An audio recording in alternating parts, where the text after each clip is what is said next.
Last के specially 2 श्लोक में और अच्छे। चलिए शुरू कर लेते हैं। हम लोग श्रीमद् भागवतम के प्रथम स्कंद के 10वें अध्याय के 15 से 20 श्लोक करने का प्रयास करेंगे। हम लोगों ने स्त्रियों के विरह और पांडवों के विरह को भगवान कृष्ण जब जा रहे हैं उसका वर्णन सुना था। उससे पहले आपने सुना था कि जो व्यक्ति भगवान, जो मुक्त संग है, मुक्त दुसंग है, भक्त संग से जिसका दुसंग नष्ट हो गया है, वह भगवान कृष्ण की कथा को ही सहन नहीं कर, कथा के विरह को सहन नहीं कर सकता है, कथा को नहीं त्याग सकता है। तो वह कृष्ण के से जो इनका, जिनकी न्यस्त थी, जिनकी बुद्धि कृष्ण में लगी थी, वो पांडव कृष्ण के विरह को कैसे सहन कर सकते थे। फिर आपने पांडवों के विरह को सुना, किस प्रकार से भगवान जा रहे हैं तो उनका चित्त अनुद्रुत चेतसः, अनुराग के पात्र में उनका चित्त पिघल रहा था, विगलित हो रहा था और इधर उधर भाग रहे थे।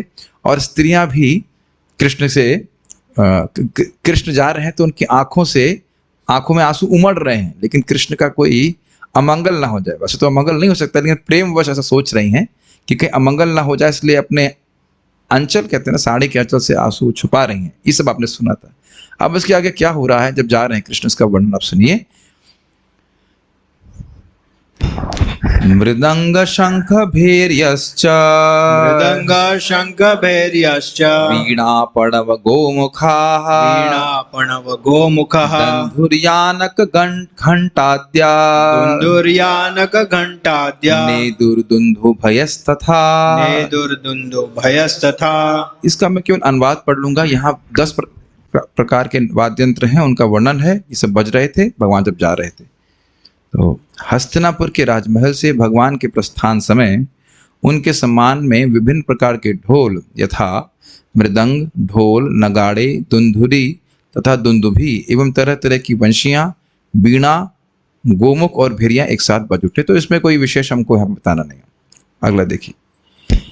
प्रासाद शिखरारूढ़ः, प्रासाद शिखरारूढ़ः, कुरु नार्यो दिदृक्षया, कुरुनार्यो दिदृक्षयः, ववृषुः कुसुमैः कृष्णं, ववृषुः कुसुमैः कृष्णं, प्रेम व्रीडास्मितेक्षणाः, प्रेम व्रीडास्मितेक्षणाः। प्रासाद शिखरारूढ़ः कुरु नार्यो दिदृक्षया, प्रासाद शिखरारूढ़ः कुरुनार्यो दिदृक्षया, ववृषुः कुसुमैः कृष्णं प्रेम व्रीडास्मितेक्षणाः, ववृषुः कुसुमैः कृष्णं, प्रेम व्रीडास्मितेक्षणाः। प्रासाद शिखरारूढ़ः कुरु नार्यो दिदृक्षया, प्रासाद शिखरारूढ़ः कुरुनार्यो दिदृक्षया, ववृषुः कुसुमैः कृष्णं प्रेम व्रीडास्मितेक्षणाः, ववृषुः कुसुमैः कृष्णं, प्रेम व्रीडास्मितेक्षणाः।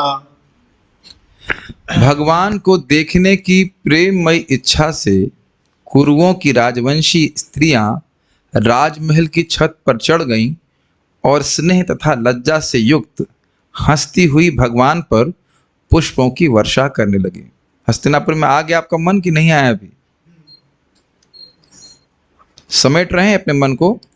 हस्तिनापुर का दृश्य प्रस्तुत हो रहा है। हस्तिनापुर से भगवान कृष्ण निकल रहे हैं और ये स्त्रियां भगवान के सामने नहीं है, छत के ऊपर से फूल डाल रही हैं।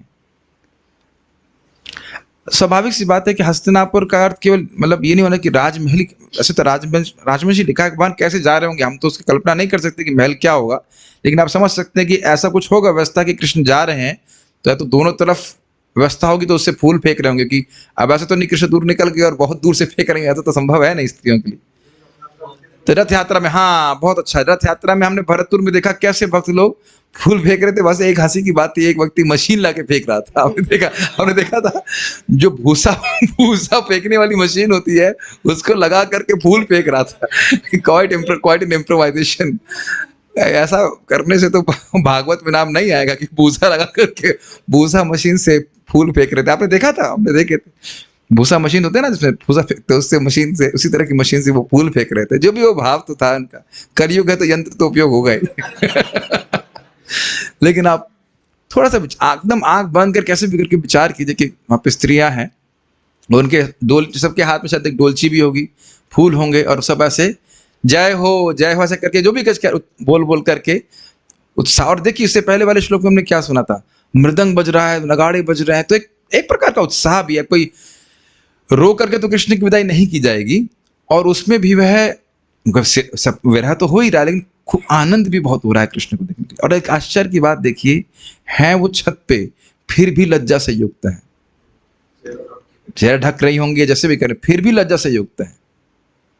छत के ऊपर भी और स्त्रियां होंगी फिर भी लज्जा से युक्त हैं। तो इस पे प्रभुपाद बहुत फोकस करेंगे, लज्जा।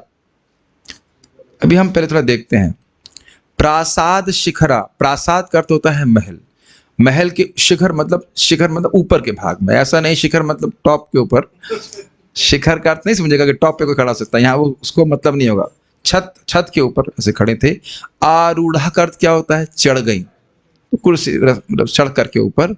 कुरु नार्य, कुरुवंश की नारियां। दिदृक्षया, अब दिदृक्षया का अर्थ होता है देखने की इच्छा। लेकिन देखिए यहां देखने की इच्छा का प्रभुपाद जी कैसे वर्णन कर रहे हैं, प्रेम। देखिए क्या लिखा है प्रभुपाद ने अनुवाद, भगवान को देखने की प्रेममयी इच्छा से। और इसको आपने देखा सुबह के समय मंगल आरती में सब भक्त लोग दौड़ दौड़ के भगवान को देखने के लिए जाते हैं, तो प्रेम से तो देखने जाते हैं, एक आग्रह होता है कृष्ण को देखने का। इसको दिदृक्षु कहते हैं। दिदृक्षु मतलब जिसकी देखने की इच्छा है, जैसे सुनने की इच्छा, उत्सुकता, उत्कंठा। तो उस उत्कंठा, उस प्रेम से वह देखने के लिए मतलब महल के शिखर के ऊपर वो चढ़ गए कृष्ण को। अब यह भी कोई कठिन नहीं है, आपने देखा है कि स्वाभाविक सी बात है कि पहले बात तो लज्जा तो है ही, प्लस बड़े बड़े लोग सामने खड़े हैं तो हम लोग नहीं देख पाते हैं, तो ऊंचा हो जाने से थोड़ा सा दिखते हैं कृष्ण। तो इस प्रकार से ऊंचाई से कृष्ण को देख पाएंगे एक बात, और फूल भी फेंक पाएंगे, दोनों ही बातें हैं। ववृषु, वर्षा वाला शब्द से लग रहा है ना। ववृषु कुसुमयी, कुसुम का अर्थ क्या समझते हैं, पुष्प। ववृषु कुसुमयी का अर्थ क्या हो गया, वर्षा कर रही थी पुष्प की उनके ऊपर। किसके ऊपर, कृष्ण के ऊपर। प्रेम व्रीडास्मितेक्षणा, प्रेम मतलब प्रेम से, व्रीड़ा मतलब लज्जा से, और स्मित मतलब मुस्कान से, ईक्षणा मतलब देखते हुए। इस समझ में आया पूरा शब्द, प्रेम से, लज्जा से और मुस्काते हुए वह श्री कृष्ण को देख रहे थे। ये काफी, ये कला मतलब कला नहीं कहना चाहिए, ये स्वभाव है माताओं का, स्त्रियों का, ऐसा देखते हैं। वो किसी से प्रेम होता है तो प्रेम से भी होता है, लज्जा भी होती है, और मुस्कुराते हुए भी। स्मित यहाँ पे हा नहीं है, स्मित मतलब हल्का सा मुस्कान, ये नहीं कह रही हा करके हंस रही है। स्मित मतलब हल्की मुस्कान से, और एक क्षण हम मतलब देख रहे हैं। पहले ही प्रभुपाद ने कहा दृश्य मतलब प्रेम से देखने की इच्छा है, उसको स्पष्ट कर रहे हैं। और ये मत सोचिएगा कि कृष्ण इसका आदान प्रदान नहीं करते, वो भी देख रही तो कृष्ण भी देख ही रहे होंगे कैसे कैसे करके। कृष्ण सब कुछ कर लेते हैं। अन्वय देखिए, दिदृक्षया भगवान को देखने की प्रेममय इच्छा से, कुरु नार्यः प्रसाद शिखरा आरूढ़ा, एकदम हिंदी जैसा है कि नहीं। कुरुओं की राजवंशी स्त्रियां राजमहल की छत पर चढ़ गईं। प्लीज, महल ऊपर से गोल नहीं था। मुझे पता है कि महल बोल रहा होता सोचते कि ऊपर गोल होता है महल, नहीं भाई, फ्लैट भी होता है और गोल भी होता है, सब तरह से होता है। तो फ्लैट जो स्थान था उसके ऊपर, मुझे बार बार ये लगता है महल बोलते सोचेंगे अरे महल तो ऊपर से गुंबद जैसा होता है, वो ऐसा नहीं कि मंदिर तोड़ने के लिए जो नहीं हो। कृष्ण ज्यादा अलौकिक बात नहीं। प्रेम अर्थात प्रेम तथा स्नेह वश, और व्रीणा स्मित क्षीणा मतलब लज्जीली हंसी से देखते हुए। लज्जीली हंसी समझते हैं, मैं तो इसकी एक्टिंग नहीं कर सकता हूँ, लेकिन मतलब कहाँ कपड़ा कहते हैं उसकी एक्टिंग आप भी नहीं कर सकते हैं। हम लोग प्रभु जी लोग हैं, तो माताएं लोग उस प्रकार से मुस्कुरा रही थी, और आप समझ सकते हैं हृदय में कितना आनंद है, कृष्ण के प्रति प्रेम है। तो दुख भी लग रहा है कि जा रहे हैं, लेकिन फिर भी कृष्ण को देखने की अत्यंत आग्रह है। तो इस प्रकार से वो है व्रीड़ा मतलब लज्जा, स्मित मतलब स्मित मुस्कान, हल्की मुस्कान से देख रही हैं श्री कृष्ण को। कृष्ण आप देख रहे हैं कि इस प्रेम व्यवहार में, प्रेम व्यापार में आंखों का बड़ा रोल है। आंख से बहुत, आंख और मुस्कान का बहुत रोल है। आप देख रहे हैं आंख और मुस्कान, कई बार हम देख चुके हैं, भीष्मदेव की केस में भी देख चुके हैं। आंख है, कृष्ण मुस्कुरा रहे हैं, उनको याद भी है कि कृष्ण मुस्कुराहट इत्यादि इत्यादि। तो कृष्ण की मुस्कुराहट और कृष्ण का ये क्षण और उनके ऊपर भक्तों का ईर्षण, इसका बड़ा आदान प्रदान होता है। कृष्ण अर्थात भगवान कृष्ण के ऊपर कुसुमई ववृषुः, पुष्पों की वर्षा करी। बहुत कुछ बातें हम लोग अनुमानित भी कर सकते हैं कि उनके पल्लू रखा होगा, कृष्ण को देख भी रही होंगी और वर्षा भी कर रही हैं, वो मुस्कुरा भी रही हैं, लाइक दैट। तात्पर्य प्रभुपाद जी का, प्रभुपाद जी इस शिक्षा से हमें कुछ सामाजिक शिक्षा भी दे रहे हैं, उसको हम पढ़ेंगे। मैं उस पर बहुत ज्यादा फोकस नहीं करूंगा, थोड़ी सी बात बोल के हम आगे बढ़ेंगे। इसको लज्जा स्त्रियों का विशिष्ट अतिरिक्त प्राकृतिक सौंदर्य है और इसके कारण उन्हें पुरुषों से आदर मिलता है। और अद्भुत बात है कि आजकल के ज़माने में जो ट्रेनिंग है उसमें ये आभूषण ही छीन लिया जा रहा है। बस इतना ही कहना चाहता हूँ, फॉरवर्ड होने के बहाने से। महाभारत काल में अर्थात 5000 से अधिक वर्ष समय पूर्व भी यह प्रथा प्रचलित थी। जो लोग विश्व इतिहास से परिचित नहीं हैं, ऐसे कम बुद्धि वाले लोग ही कहते हैं कि पुरुषों से स्त्रियों को पृथक रखने की प्रथा भारत में मुसलमानों के आगमन में चालू हुई। महाभारत की यह घटना निश्चित रूप से सिद्ध करती है कि राजमहल की स्त्रियां पर्दा करती थीं, पुरुषों से बहुत कम मिलती थीं और वे सब नीचे न जाकर जहां कृष्ण थे राजमहल की छत पर चढ़ गईं और वहीं से कृष्ण के प्रति सम्मान जताने के लिए उन पर पुष्पों की वर्षा करने लगी। स्पष्ट है, कुछ व्याख्या नहीं की जरूरत है। यहाँ यह भी कहा गया है कि महल की छत पर स्त्रियां लज्जा के कारण मुस्कुरा भी रही थी। यह लज्जा स्त्रियों का प्रकृति के द्वारा अभिशाप है। अच्छा, तो वरदान को त्याग दिया जाता है, और वरदान है तो त्याग देना चाहिए। वैसे तो यहाँ सब डिवोटी हैं, लेकिन जो कोई नॉन डिवोटी भी हो या न्यू डिवोटी भी हो तो उसको सुनना चाहिए ये बात। अगर अभी कुछ बात ऐसा बोल दी जाए तो लोग इस्कॉन में भी भगेड़ा कर देंगे। अब हम हैं तो बोल देंगे, बुरा लगता हो तो लगे। हम तो देख रहे हैं कि इस्कॉन की माता जी लोगों के पास भी कपड़े कम हो गए, जो हरे कृष्ण माला जाप कर रही हैं। आप इस पे, क्योंकि हमारा चैनल तो हम तो बोल ही सकते हैं। इस्कॉन की माता जी लोगों के पास भी कपड़े कम है। इस्कॉन में पैसे की कमी हो रही है ना घरों में, इसीलिए, और वह भी बाहर की स्त्रियों के अनुसार अनुकरण करने। जबकि प्रभुपाद जी विदेश में गए तो पूरे क्या कहते हैं, मैंने कुर्ता पहना, इस तरह के ब्लाउज के लिए जो भी कपड़ा पहनने का ट्रेनिंग जो है अपने शिष्याओं को दी है। और आप देख लीजिए पुराने जमाने के जितने भी वो फोटो देख लीजिए कैसे पहनते। आज भी देवी शक्ति माता जी को देख लीजिए कैसे कपड़ा पहनती, पूरा शरीर ढका रहता है, कितनी वृद्ध हो गई। तो आप बता दीजिए कि ये सब जो है भागवत की परंपरा है कि नहीं। कम से कम डिवोटी माता जी को कभी जीन्स नहीं पहनना चाहिए, कभी जीन्स नहीं पहनना चाहिए, टाइट कपड़े कभी नहीं पहनना चाहिए। ये सब अब मैं यहाँ पे है तो बोल दे रहा हूँ, मैं सोचा था नहीं बोलूंगा। एक माता जी प्रभुपाद जी की शिष्या थी, वो चित्र बनाती, मैं नाम नहीं रख रहा हूँ, खुद ही वो वैसे तो खुद की उनकी बात बोल रही थी। तो वो मिनी स्कर्ट पहन करके बना रही थी, उस समय उतना पता नहीं था। तो दूसरे भक्त लोग जो है वो थोड़ा ऑब्जेक्शन की, तो प्रभुपाद के पास गई। तो प्रभुपाद ने कहा, attraction is all anyhow there, why you want to aggravate it.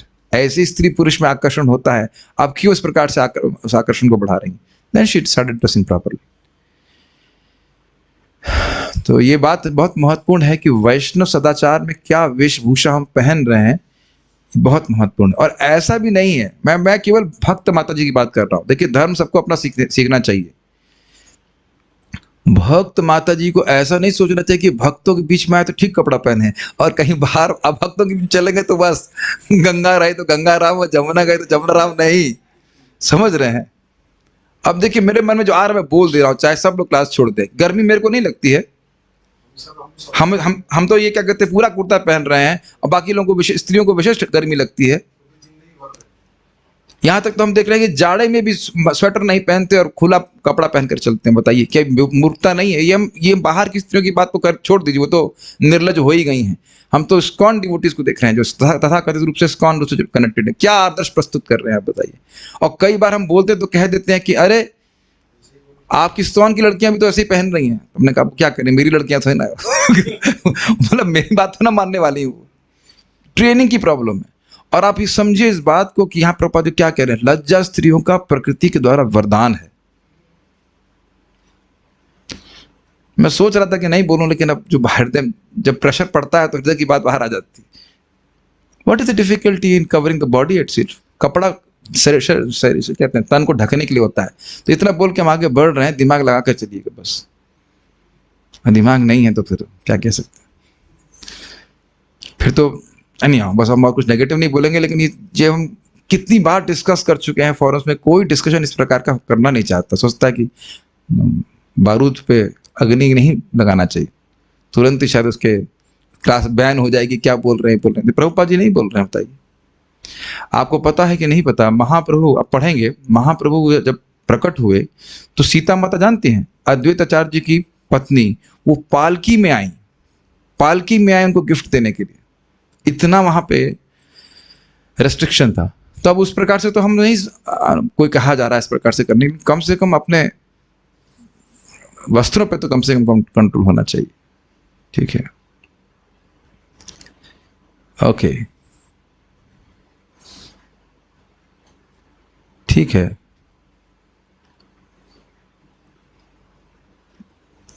यह लज्जा स्त्रियों का प्रकृति का वरदान है। इससे उनकी सुंदरता तथा प्रतिष्ठा में वृद्धि होती है, भले ही वे उच्च कुल की भी क्यों की ना भी हो या कम सुंदर हो। कितना सुंदर बात बोल रहे हैं। हमें इसका निजी अनुभव है, ये प्रभुपाद जी बोला है। इसीलिए देखिए प्रभुपाद जैसा लग रहा है आपसे बात कर रहे हो।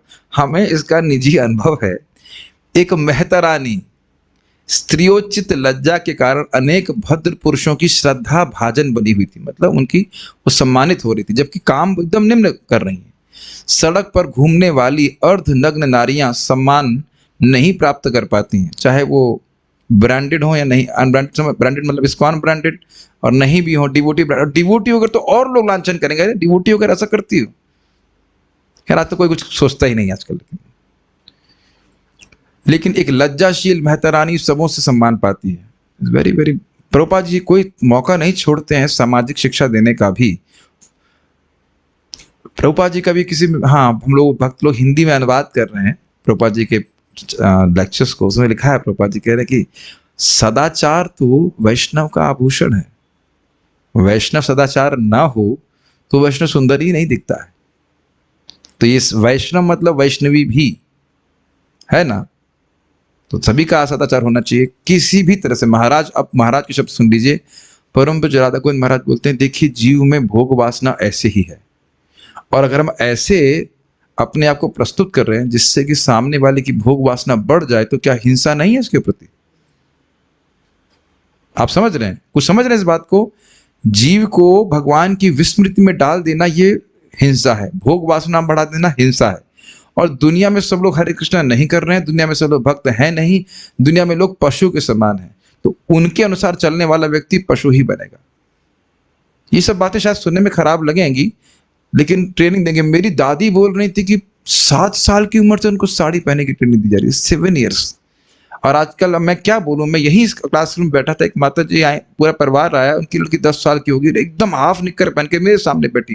फिर मैं डांट लगाया, कहते हैं बच्ची, हमने कहा बच्ची दूध पी रही है, इतना आपको इतना भी सेंस नहीं है? ब्रह्मचारी सन्यासी के सामने अपनी लड़की को इस तरह से पेश कर रहे हो तुम। 10 साल की लड़की एकदम छोटी होती है।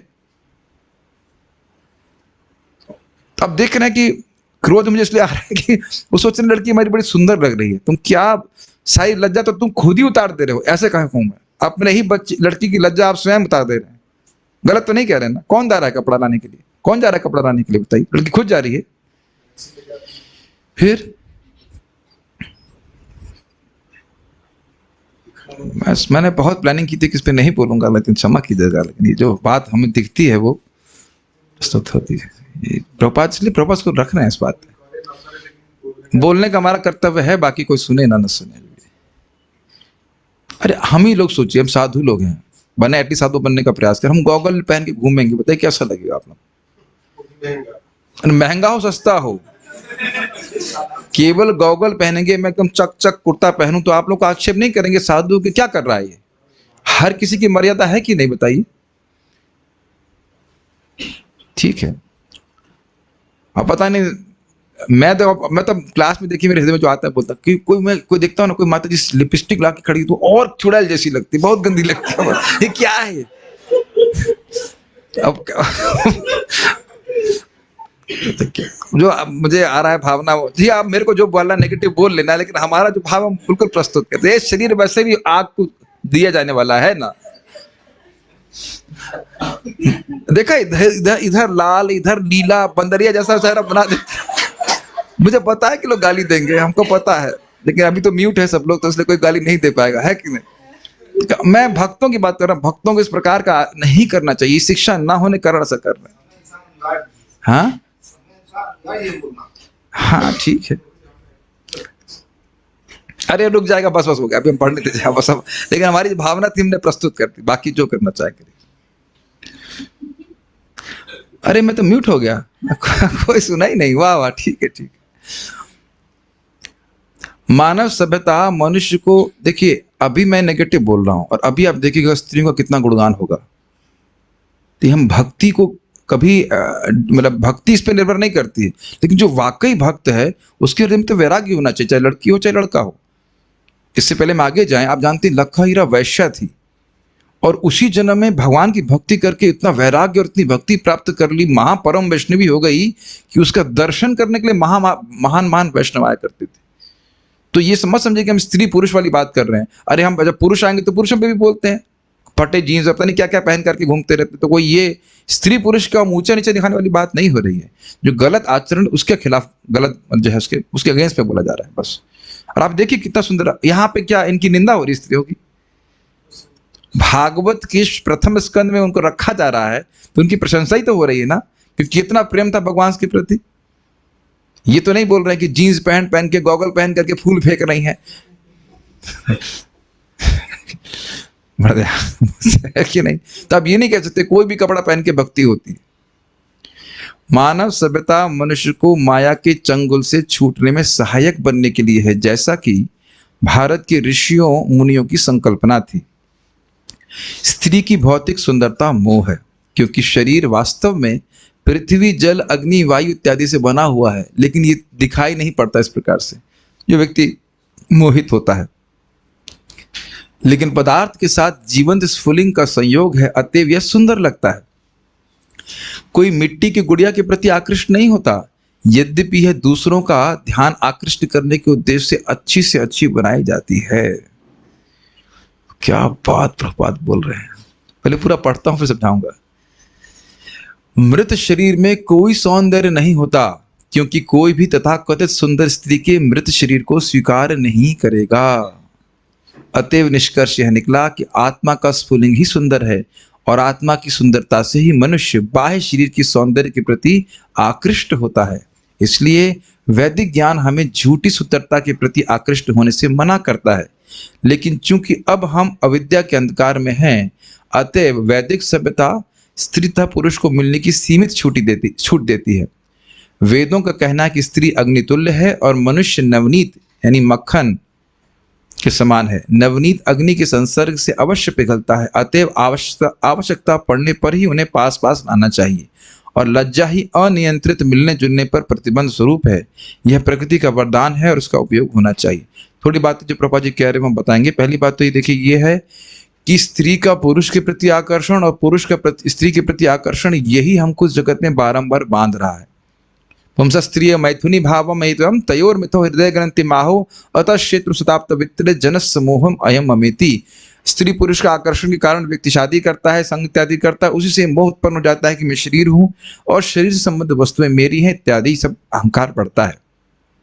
तो वैदिक सभ्यता जान रही, क्योंकि आकर्षण तो झूठा है, लेकिन अब क्योंकि आकर्षण है तो उसको मिनिमाइज करने के लिए शादी की व्यवस्था है, भोग करने के लिए नहीं है। पहली बात तो क्लियर होनी चाहिए, क्योंकि सब कभी सुनता ही नहीं है तो इसलिए बड़ा विद्रोही बातें लगती हैं। आप सब जानते हैं नियम क्या होने चाहिए शादी के, केवल संतान उत्पत्ति के लिए संग होना चाहिए इत्यादि, ताकि मिनिमाइज किया जाए इसको और व्यक्ति अपने मुख्य लक्ष्य की तरफ आगे बढ़े, फोकस्ड रहे कि मुझे भगवान की प्राप्ति करनी है। और वानप्रस्थ में तो उस संग इत्यादि का कोई मतलब ही नहीं। तो इसलिए हम एक अन्यत्र सुना है कि स्त्री को, पत्नी को अपने पति से भी लज्जा होनी चाहिए, पति से भी लज्जा होनी चाहिए। और इसको आप पढ़ेंगे कर्दम मुनि के और देवाहुति के केस में, वहां पे आप देखेंगे महाराज समझा रहे थे, महाराज वहां पे सुन रहा था, पति से भी लज्जा होनी चाहिए। देखो स्टैंडर्ड बता दे रहे हैं, अब कौन कितना वहां तक पहुंचना चाहता है वो आगे की बात है। महाराज तो हमेशा बोलते हैं ये नहीं बोलना चाहिए क्या कमा के लाया था। शाम को क्या कमा के लाया, ऐसे नहीं बोलना चाहिए। ठीक है, हम उधर ज्यादा नहीं बोल रहे। तो जहां स्त्री की बात है वही चीज पुरुष पुरुष में भी घटित होगा। कोई भी आकर्षण आप देख रहे हैं किसी में भी, शरीर में, शरीर के छूटने के बाद तो कोई आकर्षण नहीं रहता ना, तुरंत उसको जलाने के लिए जो है शरीर भेज दिया जाता है। तो इससे एकदम समझ लेना चाहिए कि अगर हमारा अभी भी, अगर नहीं हमारे हृदय में जो भी कभी भी आकर्षण उठता भी है वो एकदम भ्रांत है, एकदम झूठा है। पृथ्वी, जल, वायु, अग्नि, आकाश के प्रति क्या आकर्षण होता है? वैसे इस संबंध में हमारे एक चंद्रमौली महाराज मुझे व्यक्तिगत रूप से बता रहे थे, कभी देखो भक्ति करते रहोगे तो जैसे तुमको दरवाजे को देख के कुछ नहीं लगता। आप लोगों को लग रहा है कोई दरवाजे को देखे? रोज देखने की बात नहीं है। अच्छा, रोज नहीं देखते तो आपको लगता है क्या कुछ? व्हाट अ दरवाजा, व्हाट अ गॉर्जियस दरवाजा, ऐसा तो कुछ नहीं बोलते ना। तो वो भी तो पृथ्वी, जल, वायु, अग्नि, आकाश से बना हुआ, कुछ अलग तो है नहीं। लेकिन यहाँ किसी स्त्री को देखते तो मुंह खोल लेता है आदमी। करते ऐसे कोई सोचता, कोई हैंडसम लड़के को देखकर स्त्रियां कुछ वाह, ऐसे कुछ वाह करती रहती हूँ। लेकिन यह सब घोर टोटल अविद्या, अज्ञान के कारण है। ये बात समझ लीजिए, जो चीज आकर्षक नहीं है अविद्या उसको आकर्षक प्रस्तुत करती है। कुछ समझ में आ रहा है? जो एकदम आकर्षक नहीं, अपने ही शरीर को देख लीजिए कितना महक आती है। महक मतलब खुशबू नहीं, महक मतलब बदबू, है कि नहीं? तो सोचिए हमारे ही शरीर हमको क्या सुख दे रहा है, तो हमारे दूसरे व्यक्ति का शरीर हमें कैसे सुख दे सकता है? उसका शरीर भी तो वैसे ही बना है। तो केवल आकृति, वो आकृति भी कुछ समय के लिए ही अच्छी लगेगी, और उसमें भी आप जानते हैं कि हमारे शरीर का कोई छेद अच्छी वस्तु प्रस्तुत नहीं करता है। तो सब तरह से हमारा जो शब्द है, शमशान की भांति हमारा शरीर अशुभ है। ये महाराज जी के शब्द हैं, अगर आपको याद हो, परम पूज्य वृंदावन चंद्र महाराज बोल रहे थे। तो उसके प्रति हमारा जो आकर्षण है वो जस्टिफाइड नहीं है, बस वो उसको मैनेज किया जाता है बस प्रकार से। अन्यथा मूल बात तो ये कि हम स्वयं इस प्रकार से इस आकर्षण से मुक्त हो, ये भागवत के द्वारा होता है। लेकिन कृष्ण कैसे हैं? कृष्ण के प्रति आकर्षण बिल्कुल सही आकर्षण है। आपने सीखा क्या बात? आत्मा के होने के कारण वो शरीर अच्छा लग रहा है। तो यानी आकर्षण कहां से आया? आत्मा से। अब आत्मा में इतना आकर्षण है तो सोचिए कृष्ण में कितना आकर्षण होगा। तो वस्तुतः हम लोग आपने सुन चुके हैं कि भक्त लोग नैसर्गिक रूप से कृष्ण के प्रति आकर्षित रहते हैं। तो अविद्या जो क्या करती है, वो कृष्ण के प्रति आकर्षण को भुला करके ऐसा जादू करती है कि हमें भौतिक वस्तुएं अच्छी लगती हैं और कृष्ण उस प्रकार से नैसर्गिक स्वाभाविक रूप से अच्छी नहीं लगती। मेरी भाषा समझ में आ रही है? तो जैसे जैसे भगवान का नाम जप करेंगे, भागवत सुनेंगे, अविद्या नष्ट निवृत्त हो जाएगी। तो पहला प्रभाव ये देखेंगे कि इस जगत की सब स्त्री पुरुष का आकर्षण में हमारी एटलीस्ट कुछ ढील पड़ेगी, कुछ कम ही आएगी, कुछ कमती, कैसे ना, कम होता लगेगा। क्या है आकर्षण है, अपने आप सहज रूप से कम होता चला जाएगा। ये रजगुण तमगुण के कारण हो रहा है। और भगवान के रूप, नाम, गुण आदि के प्रति आकर्षण बढ़ने लग जाएगा। ये अविद्या के कम होने का मुख्य लक्षण। समझ में आ रहा है? ये होना ही चाहिए। बुखार है, पैरासिटामोल खा रहे हैं तो बुखार कम होना ही चाहिए। इमेजिन करने की जरूरत नहीं कि मुझे बुखार कम हो गया है, अनुभव करने की जरूरत है कि मुझे बुखार कम हो गया। प्रभुपाद जी बड़ा स्पष्ट कहते हैं, स्त्री को देखते और कोई पिंचिंग सेंसेशन नहीं हो रहा है। पिंचिंग समझ रहे हैं? पिंचिंग, कचोटना। तो आप समझ लीजिए कि अब आपका हृदय जो है शुद्ध हो रहा है, आप थोड़ा भगवान की भक्ति में आगे बढ़ रहे हैं। किसी दूसरे को पूछने की जरूरत नहीं है, स्वयं अपने से आप अनुभव कर सकते हैं। और यह भी नहीं कि थोड़ा बहुत पिंचिंग है तो उस पिंचिंग को, खुजली होकर थोड़ी बहुत हो रही तो खुजलाना चालू कर दें। समझ रहे हैं? ये खुजलाने से वो और रक्त बाहर आएगा। समझ रहे मेरी भाषा? ऐसा नहीं कि हर किसी व्यक्ति के प्रति आकर्षण अगर हो जाता है, कुछ क्षण के लिए आ रहा है, तो उस पर व्यक्ति कार्य ही करने लग जाए।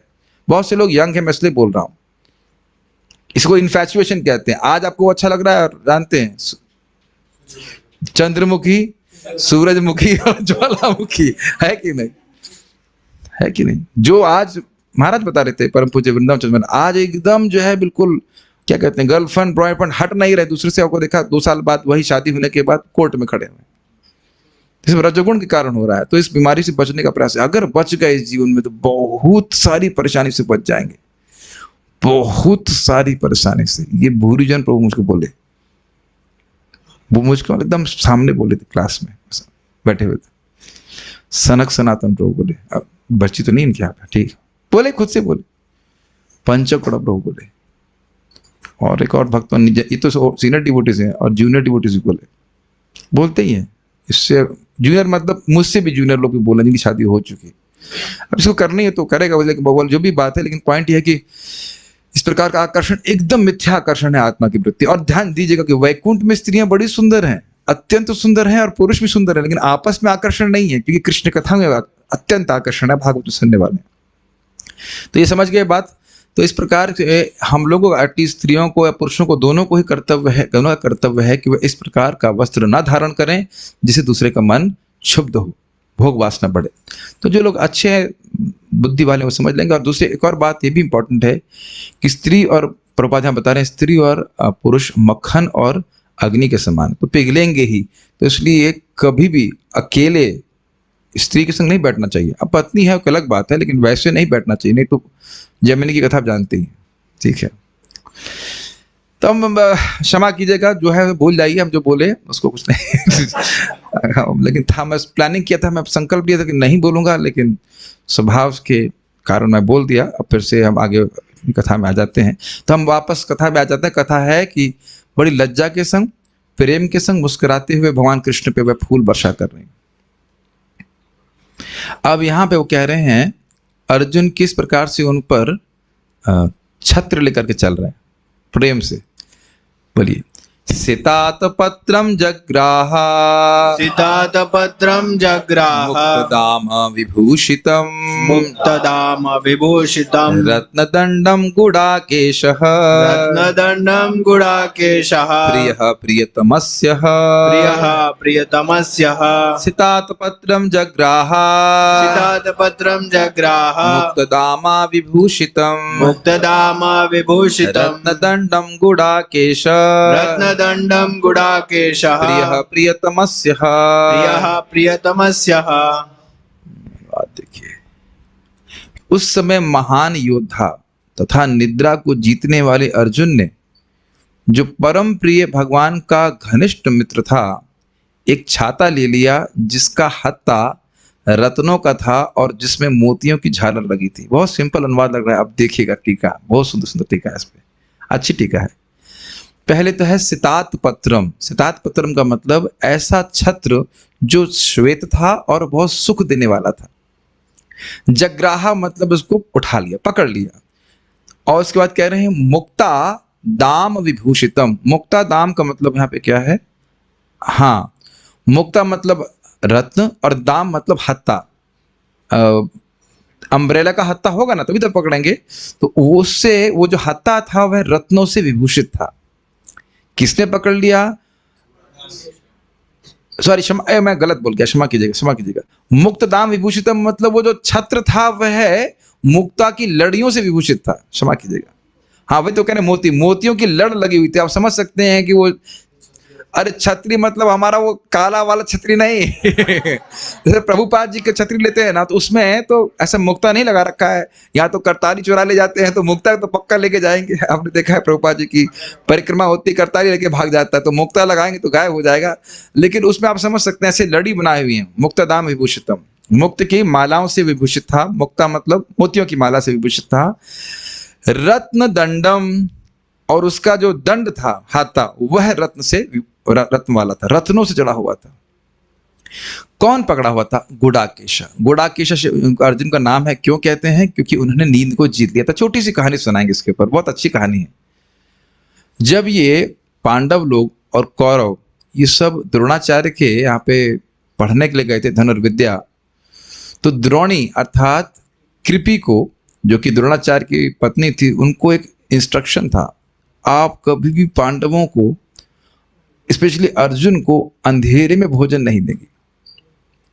तो उनको समझ में नहीं आया क्या कारण, लेकिन उसको मानती थी। तो एक दिन वो सब लोग भोजन ग्रहण कर रहे थे और वो दीपक जिसमें वो भोजन कर रहे थे वो हवा से बुझ गया। तो देखा अर्जुन ने कि भीम अंधेरे में भी खा रहे हैं उनका नाम ही वीरकोदर, खाने में एक्सपर्ट।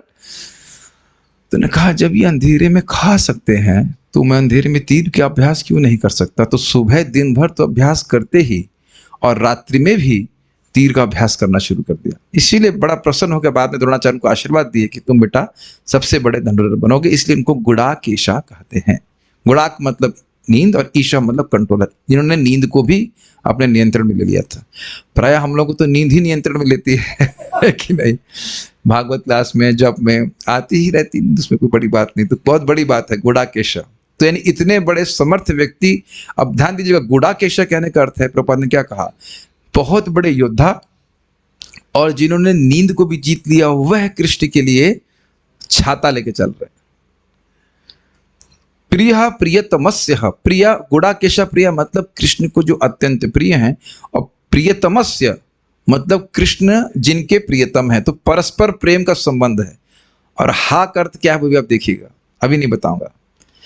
अन्वय, हा वैसे देखिए बारंबार आश्चर्य बोधक होता है, तो आश्चर्य क्या है वो टीका में देखेंगे। अन्वय, प्रिय भगवान के प्रिय गुड़ाकेश अर्जुन ने प्रियतमस्य अपने प्रियतम भगवान श्री कृष्ण के लिए रत्न दंडम रत्नों के हत्ते वाला, मुक्त दाम विभूषितम तथा मोतियों के झालर से सुशोभित। समझ में आ गई? ये मोतियों की लड़ समझ रहे हैं? लड़ से, लड़ नहीं समझते हैं, मोती पिरोए रहते हैं, ऐसे माला हमारी तुलसी की, ऐसे मोतियों की माला से सुशोभित एक सितात पत्रम श्वेत सुखद छत्र को जग्राहा अपने हाथ में ह अर्थात ले लिया। यहाँ ह एक अर्थ लिया है, ले लिया, ह के और व्यर्थ है।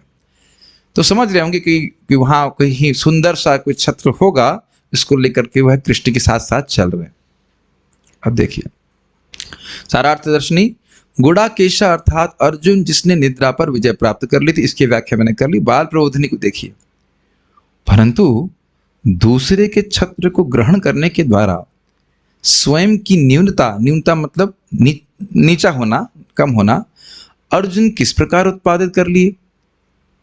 शर्म नहीं आई उनको? इतने बड़े योद्धा हैं, हाँ, इन नींद को जीत चुके, इतने समर्थ व्यक्ति होकर दूसरे के लिए छत्र उठा रहे हैं। ये तो एक दास का काम है कि नहीं?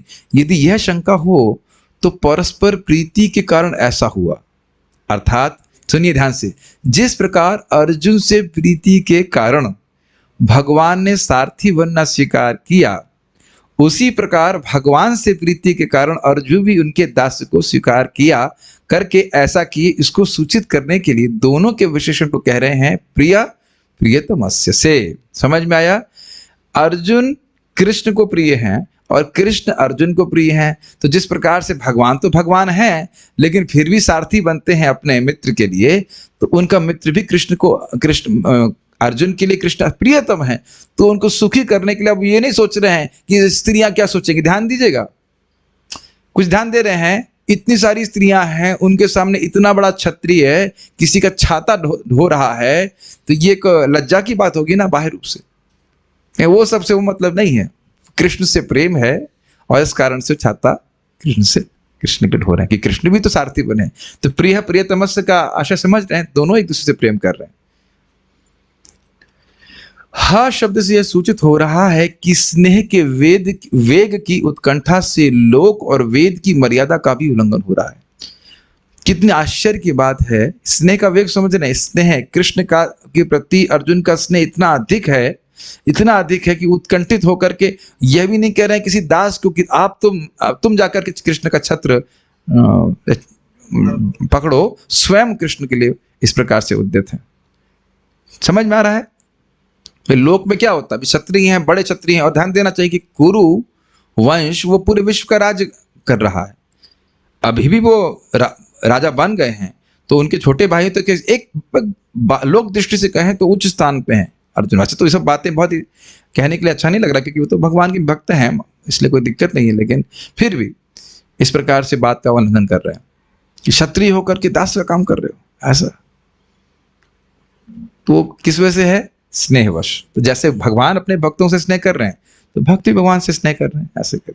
तात्पर्य विलासपूर्ण। अब देख, मैं जब इसको आज तैयार कर रहा था, मैं सोच रहा था कि भगवान अपने 15 साल पहले या 10 साल पहले क्यों नहीं रिवील किया? But Krishna only reveals things at his own time, इतना मन में प्रसन्नता होती है जब इसको हम इस प्रकार से समझते हैं। हा पे कितनी व्याख्या हो रही है, और प्रिय प्रियतमस्य पे कितनी सुंदर सुंदर व्याख्या है। तात्पर्य प्रभुपाद जी का, विलासपूर्ण राजसी उत्सवों में सोना, रत्न, मोती तथा मूल्यवान पत्थरों का प्रयोग होता था। प्रभुपाद जी कटाक्ष कर रहे हैं आजकल के जमाने के ऊपर। ये सब प्रकृति के उपहार हैं और भगवान के आदेश से पर्वतों, समुद्रों द्वारा उत्पन्न किए जाते हैं, और तब वे उत्पन्न होते हैं जब मनुष्य आवश्यकता पे के नाम पर व्यर्थ वस्तुओं के निर्मित करने में अपना अमूल्य समय नहीं गंवाता। आपको याद है ना, युधिष्ठिर महाराज के राज्य में सब अपना कर दिया करते थे, समुद्र नद्या आदि इत्यादि। वही बात कह रहे हैं। प्रभुपाद जी कटाक्ष करते थे। अच्छा, तो अब यूज करते हैं तो कुछ हम बोलना नहीं चाहते, कहते हैं कपड़ा धुलने के लिए तुमने एक लोहे का डब्बा बना लिया, वॉशिंग मशीन।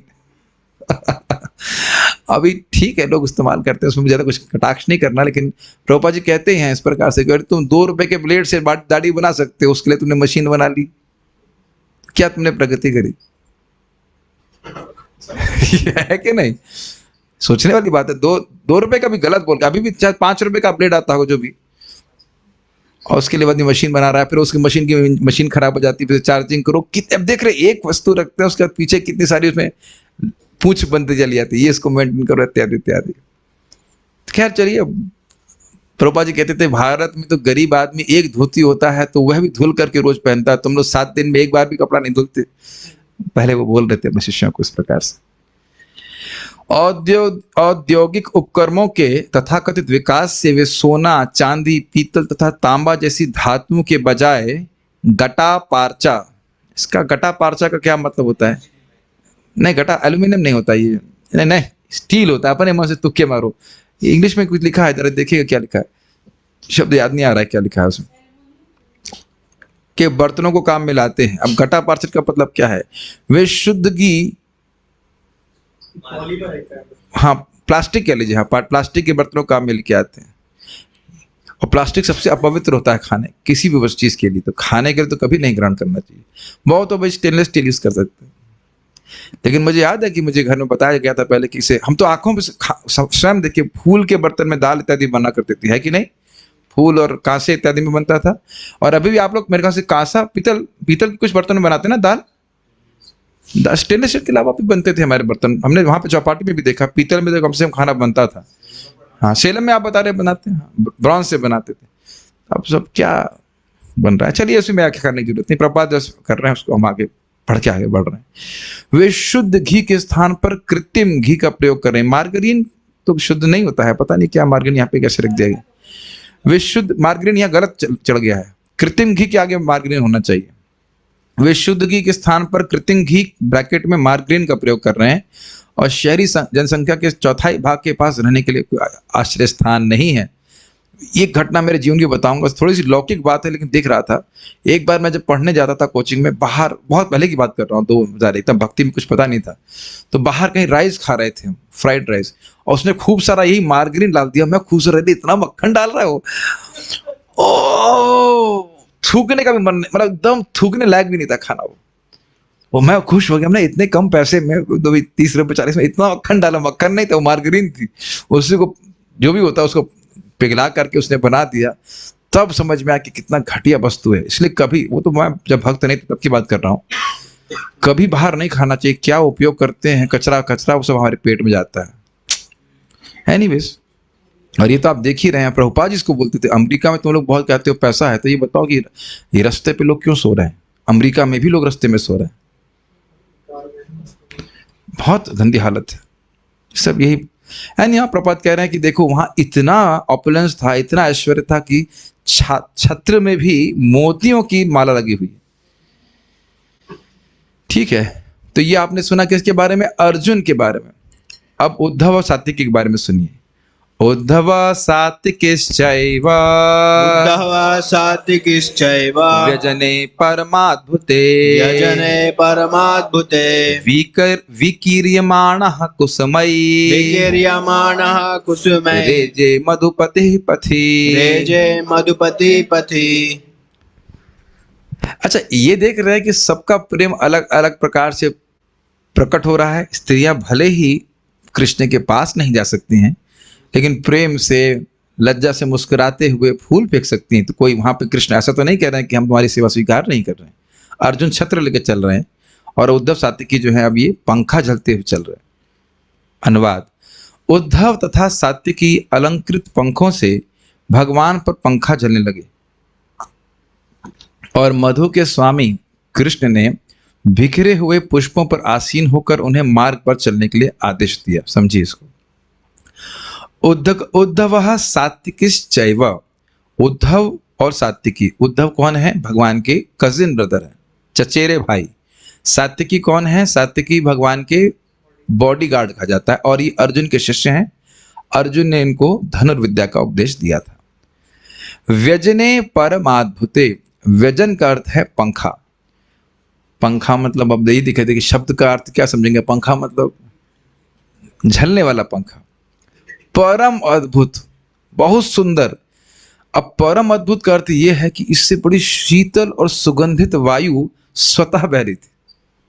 हवा करते लेकिन सुगंध अपने आप आता, उसमें कोई उनको कहाँ गया हमारा फुसफुस, ठीक है, इस तरह का कोई रूम फ्रेशनर लगा के नहीं मार रहे थे, अपने ही आप देख रहे हैं हर व्यक्ति हर वस्तु कृष्ण को समर्पित कर रहा है, कृष्ण को सुखी करने के लिए। इस पे एक छोटी सी कथा याद आ रही है, बोल दें, बहुत इंटरेस्टिंग कथा है। महाराज जी से सुन रहे थे बात कि ब्रज में ही यहाँ पे एक भक्त थे, ऐसे ही कृष्ण के लिए वो पंखा जलते, और बहुत अच्छा बात है। दूसरे भक्त बोल रहे थे कि अब टेक्नोलॉजी ने सारी सेवाएं खींच ली हैं, अब हम लोग क्या करते हैं, एसी चला देते हैं, कृष्ण आप सोते रहिए, हम इधर सोते रहेंगे, सेवा बंद। जो भी है नहीं करते। अभी अच्छा कम से कम माला बनाने के लिए मशीन नहीं लगा रखी है कि माला तो भक्त लोग अपने हाथ से बना रहे हैं, हो सकता है एक दिन ये भी कर देंगे, इंडस्ट्री की तरह माला मशीन में डाली, माला बन के आ गई, सारे डिजाइन सेट हैं, डिजाइन नंबर दबाया और माला आ गई। और हम देखें वहाँ राजस्थान में भी, राजस्थान में कुछ मंदिरों में देखा, हम नहीं कह रहे सारे में, मशीन लगी हुई है ड्रम बजाने, डिंग डिंग डिंग डिंग डिंग डिंग, देखा है आपने? बजाने वाला कोई नहीं है लेकिन वो मशीन ड्रम होता है, ड्रम चलता रहता है, दिग दिग दिग दिग दिग दिग ऐसे करके बजता है।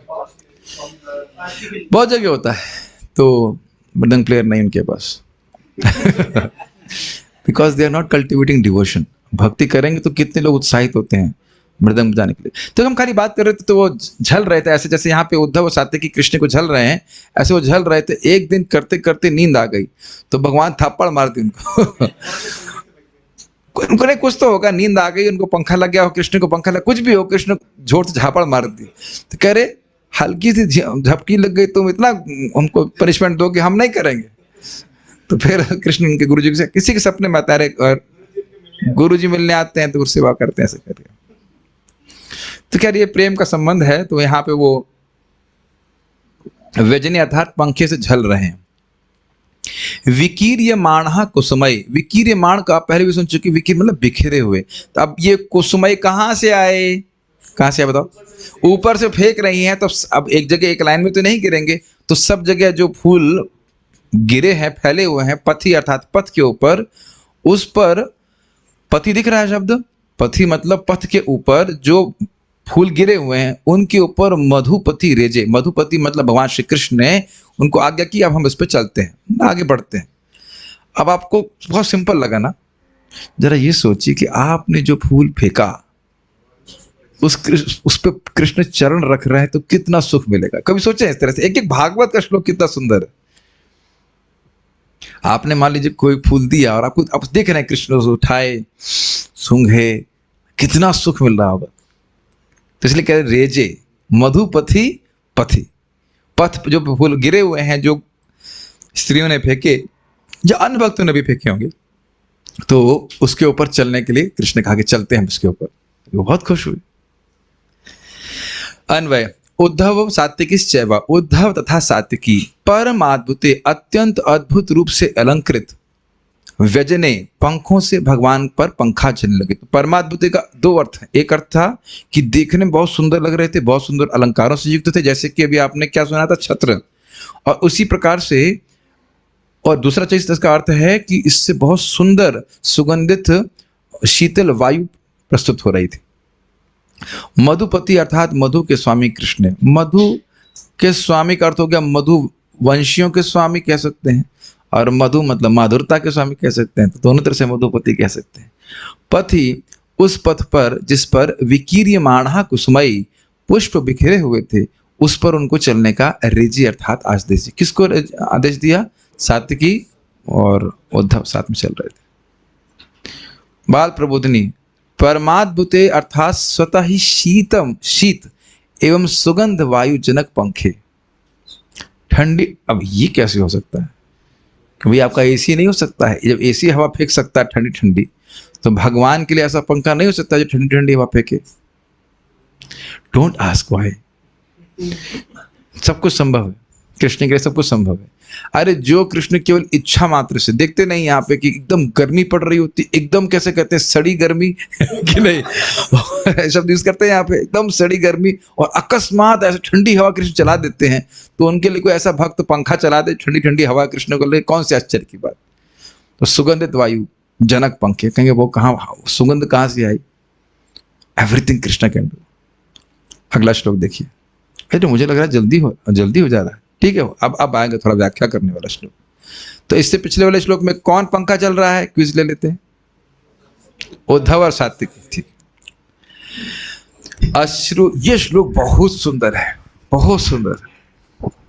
अश्रुयांताशिषः सत्या, अश्रुयन्ताशिषा सत्या, तत्र तत्र द्विजेरिताः, तत्र तत्र द्विजेरितः, नानारूपानुरूपाश्च, नानारूपानुरूपाश्च, निर्गुणस्य गुणात्मनः, निर्गुणस्य गुणात्मनः, अश्रुयांताशिषः सत्या, अश्रुयन्ताशिषा सत्या, तत्र तत्र द्विजेरिताः, तत्र तत्र द्विजेरितः, नानारूपानुरूपाश्च, नानारूपानुरूपाश्च, निर्गुणस्य गुणात्मनः, निर्गुणस्य गुणात्मनः, अश्रुयांताशिषः सत्यास्तत्र तत्र द्विजेरिताः, अश्रुयन्ताशिषा सत्यास्तत्र तत्र द्विजेरितः, नानानुरूपानुरूपाश्च निर्गुणस्य गुणात्मनः, नानारूपानुरूपाश्च निर्गुणस्य गुणात्मनः, अश्रुयांताशिषः सत्यास्तत्र तत्र द्विजेरिताः,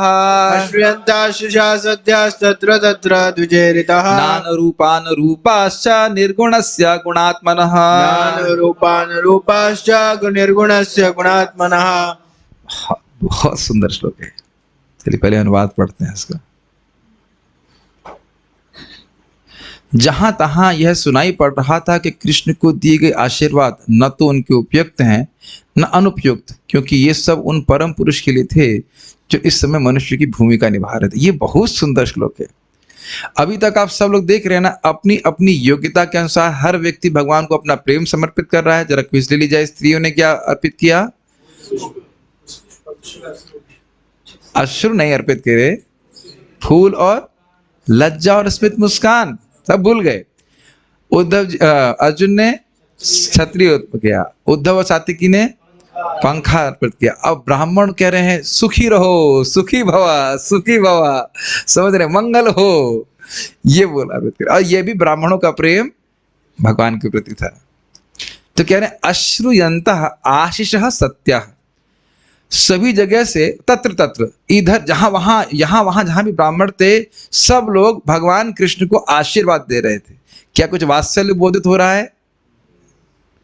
कृष्ण आप सुखी रहे, मंगल हो, इत्यादि इत्यादि, जय हो, जो भी कर रहे हो। अश्रुयंता मतलब सबको सुनाई पड़ रहा था। क्या? सत्य आशीष, सत्य वचन, किसके? ब्राह्मणों के। द्विजेरितः, द्विज प्लस ईरतः, ईरतः मतलब बोले जाए, बोले जो बोले जा रहे थे। द्विजेरितः मतलब जो ब्राह्मणों के द्वारा बोले जा रहे थे, ऐसे सत्य वचन सुने जा रहे थे वहां वहां। कहां कहां? जहां पे कृष्ण, जब कृष्ण जा रहे थे उस महल में, महल से जा रहे थे। अब देखिए कह रहे ना अनुरूपा, अनुरूपाश्च, वह भगवान के अनुरूप नहीं थे और भगवान के अनुरूप थे। ये क्या कहना चाहते हैं आप? हैं भी और नहीं भी। वह सारे जो ब्राह्मणों के आशीर्वाद थे वह भगवान के अनुरूप नहीं थे और भगवान के अनुरूप थे। तो अब कहने का क्या आशय है? अगर कोई कहे कि हे सूर्य देव, नहीं चलिए पहले हम बोलते हैं कि बात, हे कृष्ण आप सुखी रहो, तो क्या कृष्ण कभी दुखी हैं? प्रश्न होगा, तो कृष्ण दुखी कब होते हैं? कृष्ण तो साक्षात परमानंद स्वरूप है, तो उनके अनुरूप नहीं हुआ ना। कोई कहे कि हे सूर्य देव आप चमकते रहे, तो चमकते रहे ही हैं, तो उनकी चमक से तुम्हें चमक मिल रही है। तो अगर आप कहें निर्गुणस्य, अर्थात जो गुणों के पार हैं, परमानंद स्वरूप में, तो उनके अनुरूप तो नहीं था। तुम लंबा जियो, लंबा जियो क्या? तुम तो मरने वाले नहीं, कृष्ण तो कभी मरने ही वाले नहीं है। इस तरह के आशीर्वाद दिए जाते हैं कि नहीं बड़ों के द्वारा? सुखी भवा, विजयी भवा, उसके बाद दीर्घायु भवा, इत्यादि इत्यादि। तो ये सारे वचन ब्राह्मण दे रहे थे, लेकिन वात्सल्य के कारण दे रहे थे। कुछ ग्रहण कर रहे हैं इस बात को, वह भी प्रेमी हैं, भगवान के भक्त हैं, तो वह भगवान को आशीर्वाद दे रहे थे लेकिन भगवान के अनुरूप नहीं थे। तो अनुरूप क्यों नहीं समझ में आ रहा है? तत्व की दृष्टि से देखें, लेकिन रस की दृष्टि से देखें तो गुणात्मनः, भगवान लीला कर रहे हैं मनुष्य की, तो छोटे हैं कि नहीं, तो उसके लिए बिल्कुल सही था, अनुरूप है। जैसे छोटे बच्चे को, छोटे बच्चे नहीं कहना, छोटे व्यक्ति को ब्राह्मण लोग आशीर्वाद देते ही हैं, तो बिल्कुल सही है। तो अगर निर्गुण माने भगवान को, तो माने क्या मतलब, निर्गुण दृष्टि से देखें कि भाई निर्गुण हैं भगवान, गुणों के पार हैं, परमानंद स्वरूप हैं, साक्षात भगवान है, तो उनके अनुरूप तो कोई आशीर्वाद था नहीं। आशीर्वाद क्या देंगे उनको? जो जो मंगल कामना करते कि ये गुण आप में हो, सुखी भवा, तो भगवान तो पहले से ही है। नहीं समझ रहे हैं?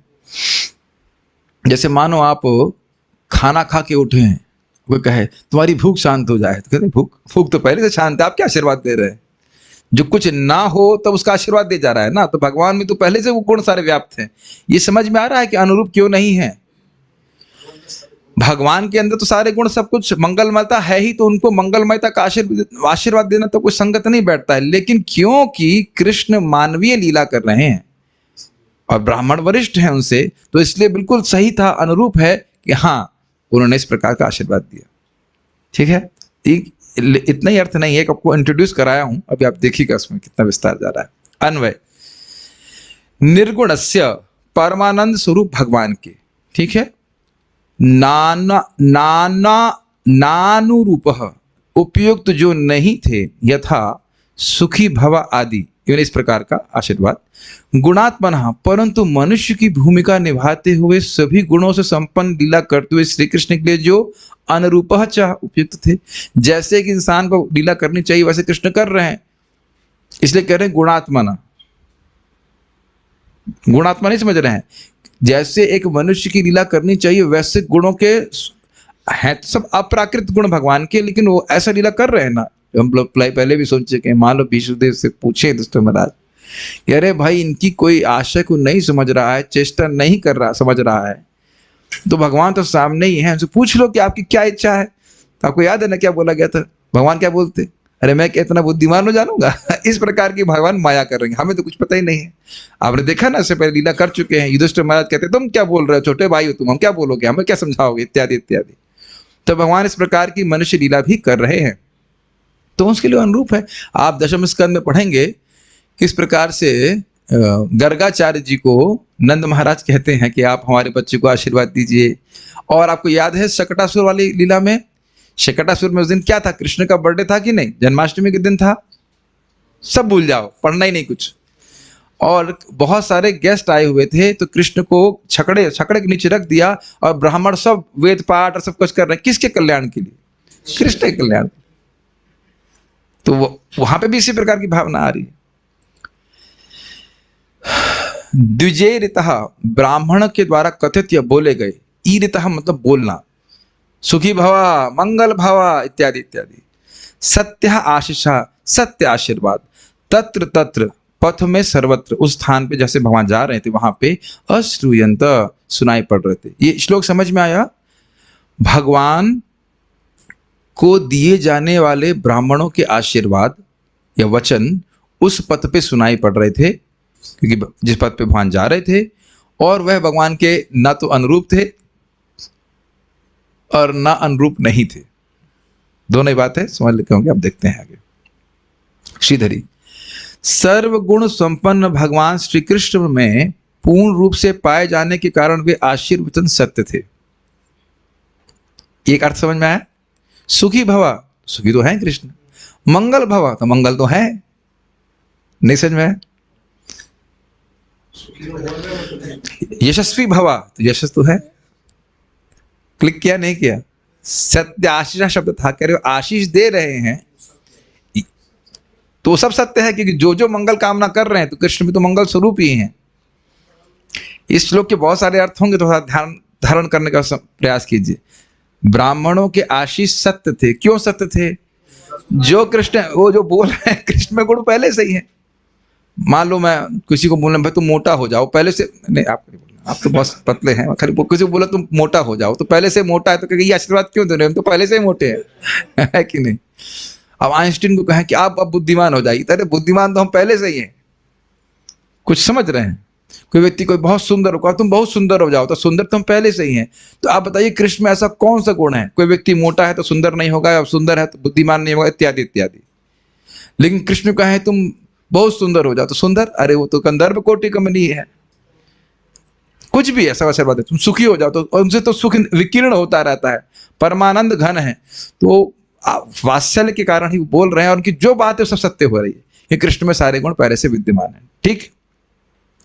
निर्गुण अर्थात परमानंद स्वरूप श्री भगवान के लिए वे सुखी रहें, इस तरह का आशीर्वाद अनुरूप नहीं था। क्यों नहीं था? क्योंकि तो पहले से सुखी है। किंतु मानव अवतार धारण करके लीला करने वाले श्री भगवान के लिए तो वे आशीर्वचन अनुरूप ही थे। वो तो अगर उनको वो देख रहे हैं, वात्सल्य भाव में देख रहे हैं, तो स्वाभाविक से सोचेंगे कि हम कृष्ण के आशीर्वाद दें, कृष्ण बड़े हों। जैसे कि आप देखिए, बड़े हों मतलब दीर्घायु। जैसे कि अब भगवान कृष्ण को गोलोक में भी, गोकुल में भी कृष्ण छोटे हैं, जब नंद महाराज वापस आते हैं, मतलब बाहर से आते हैं, तो उनको गोद में लेते हैं, उनका सिर सूंघते हैं, तो जानते हैं कि पिता के द्वारा अगर बच्चे का सिर सूंघा जाता है तो आयु बढ़ जाती है। ये पता है आपको बात? प्रेम से प्रभा जी इसको समझाते हैं, महाराज भी समझा रहे थे इस बात को। प्रहलाद महाराज के भी सिर को हिरण्यकश्यप सूंघा करते थे, वैसे प्रेम से। तो ये सब प्रेम के कारण हो रहा है। तो अगर प्रेम की दृष्टि से देखें, माधुर्य की दृष्टि से देखें, तो एकदम अनुरूप था कि वह कृष्ण को इस प्रकार का वचन दें, आशीर्वचन। मेरे ख्याल से जूम डिवोटीज को भी समझ में आ रहा है, आप सब लोग को समझ में आ रहा है? हाँ, आ ही रहा होगा, उम्मीद कर रहा हूँ, अज्यूम कर ले रहा हूँ, आ गया होगा। ठीक है, सभी का वीडियो ऑफ है तो हो, सबकी गर्दन दिख रही है हिलते हुए। ओके। सारार्थ दर्शनी, ब्राह्मण गणों के द्वारा उच्चारित आशीर्वादों को यहाँ सत्य कहा गया है, क्योंकि श्री कृष्ण में ये सभी आशीर्वाद अव्याभिचारी रूप से विद्यमान रहते हैं। वही बात है, थोड़ी हिंदी टफ। जो जो गुण वो बोल रहे हैं कि कृष्ण में हो, वो कृष्ण में पहले से विद्यमान है, इसलिए सत्य है। मैं कहूं कि यहाँ पे ये मिक्सर रखा है, सत्य बोल रहा हूँ कि ना? सब लोग देख रहे हैं मिक्सर क्या है, मिक्सर इसी से आवाज आ रही है। मिक्सर नहीं समझते हैं, मिक्सर ग्राइंडर नहीं, मिक्सर साउंड मिक्सर। सिर्फ मिक्सर ग्राइंडर का है, मिक्सर साउंड मिक्सर। हम बोल दिए कि देखो अब हम क्या शब्द बोल रहे हैं उसको वैसे ग्रहण करेंगे कि ज्ञान कितना है। माता जी तो ये सोचेंगे मिक्सर मतलब मिक्सर ग्राइंडर, मिक्सर ग्राइंडर का साउंड मिक्सर। साउंड मिक्सर रखा है तो झूठ तो नहीं बोल रहे हैं ना। तो ऐसे कृष्ण को कहें सुखी भवा, सुखी तो कृष्ण है, तो वो कह रहे हैं भगवान में गुण हमेशा रहते हैं। परंतु आशीर्वाद ना अनुरूप अर्थात अनुपयुक्त तथा अनुरूप अर्थात उपयुक्त दोनों थे। अब इसको और क्लियर करना है।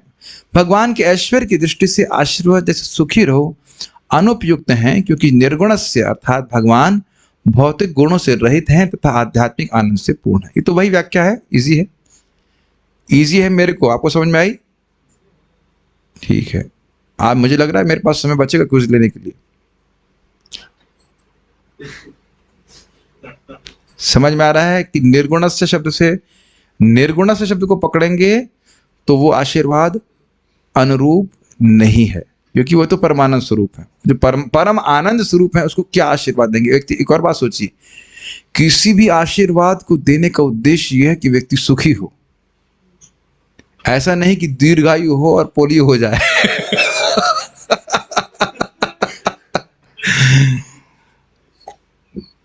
ऐसा तो नहीं कहेंगे लंबा जियो और पोलियो होकर जियो। ऐसा तो कोई लंबा जीने का आशा है कि सुखी होकर लंबा जियो, है ना? तो अल्टीमेटली आनंद ही तो सबसे बड़ा आशीर्वाद है। तो भगवान जब परमानंद हैं तो उनको क्या आशीर्वाद अब देंगे? तो अगर निर्गुणस्थ शब्द को स्मरण करेंगे तो ना, उनके अनुरूप नहीं है। तो ये ऐश्वर्य की दृष्टि से। लेकिन माधुर्य की दृष्टि क्या है? माधुर्य की दृष्टि से वही आशीर्वाद उपयुक्त हैं, क्योंकि गुणात्मनः अर्थात भगवान ब्रह्मण्यत्व एवं प्रेम वशयत्व आदि अप्राकृत गुणमय स्वरूप है। इसको थोड़ा समझने का प्रयास कीजिए। गुण प्लस आत्मा, आत्मनः गुणों की आत्मा है, गुणों के अप्राकृत गुणमय स्वरूप हैं। भगवान के गुण और भगवान का अंतर नहीं है। क्या समझे कि सारे चिन्मय स्वरूप मूर्तिमान रूप में भगवान के सामने है, भगवान के समान, भगवान के रूप, भगवान सारे मूर्तिमान गुणमय गुणों के रूप में है, ऐसे कहना चाहिए। आप कहें कृपा, तो भगवान किससे बने? कृपा के ही बने हुए, ऐसा कहा जाता है ना? नहीं समझा पा रहा हूं। कोई भी गुण आप सदगुण ले लें तो उसके मूर्तिमान स्वरूप है कृष्ण, ये कहना चाहता हूं। प्रेम व्यवस्था के बारे में बात करें तो कृष्ण उसके मूर्तिमान स्वरूप हैं। ब्राह्मणों के प्रति इंक्लिनेशन की बात कर रहे हैं या शरण, क्या कह सकते हैं उसको, ब्राह्मण हिताय, ब्राह्मणों का हित करना चाहते हैं, ब्राह्मणों के अनुकूल चलना चाहते हैं, तो अनुकूल रहते हैं, तो वह गुण में कृष्ण में हाईएस्ट लेवल पे मूर्तिमान व अनुकूल भावना है ब्राह्मणों के प्रति। तो आप समझ में आ रहा है कि ब्राह्मण अगर कह रहे हैं सुखी भवा, आपको आशीर्वाद दे रहे हैं, तो कृष्ण भी वे कह रहे हैं हाँ मैं आपके आशीर्वाद से ही सुखी रहता हूं। वो वाकई ऐसा अनुभव भी कर रहे हैं, वैसे सोचते भी हैं इस तरह से। ये माधुर्य दृष्टि, ऐश्वर्य दृष्टि नहीं है। वहां कहें तुम क्या आशीर्वाद दोगे, बाल के अगर भाग के तो चार में से तो क्या आशीर्वाद दोगे, जानते नहीं मैं विभु कृष्ण हूं। ऐसा नहीं, कृष्ण वाकई फील कर रहे हैं कि हाँ मैं ब्राह्मणों का आशीर्वाद प्राप्त हूं। और यहां तक भगवान के वचन है, कहां वचन है, मैं समझ रहा हूं ऋषभ देव जी के वचन है या कपिल देव के वचन है, भूल रहा हूं क्या। भगवान कृष्ण के कह रहे थे कि मैं भक्तों की चरण, मेरा चरण रज पूरे जगत को इसलिए पवित्र करता है क्योंकि मैं अपने भक्तों की चरण रज को धारण करता हूं। ऐसा कुछ बोलते हैं, अभी याद नहीं आ रहा कहां भगवान बोलते हैं, ऐसा कुछ बोलते हैं, याद नहीं आ रहा अभी, ठीक याद नहीं, लेकिन ऐसे कुछ भगवान बोलते हैं। इस कारण से भगवान के उनके प्रति ये वचन कि आपके आशीर्वाद से मैं सब समय सुखी रहता हूं, मिथ्या नहीं होने चाहिए।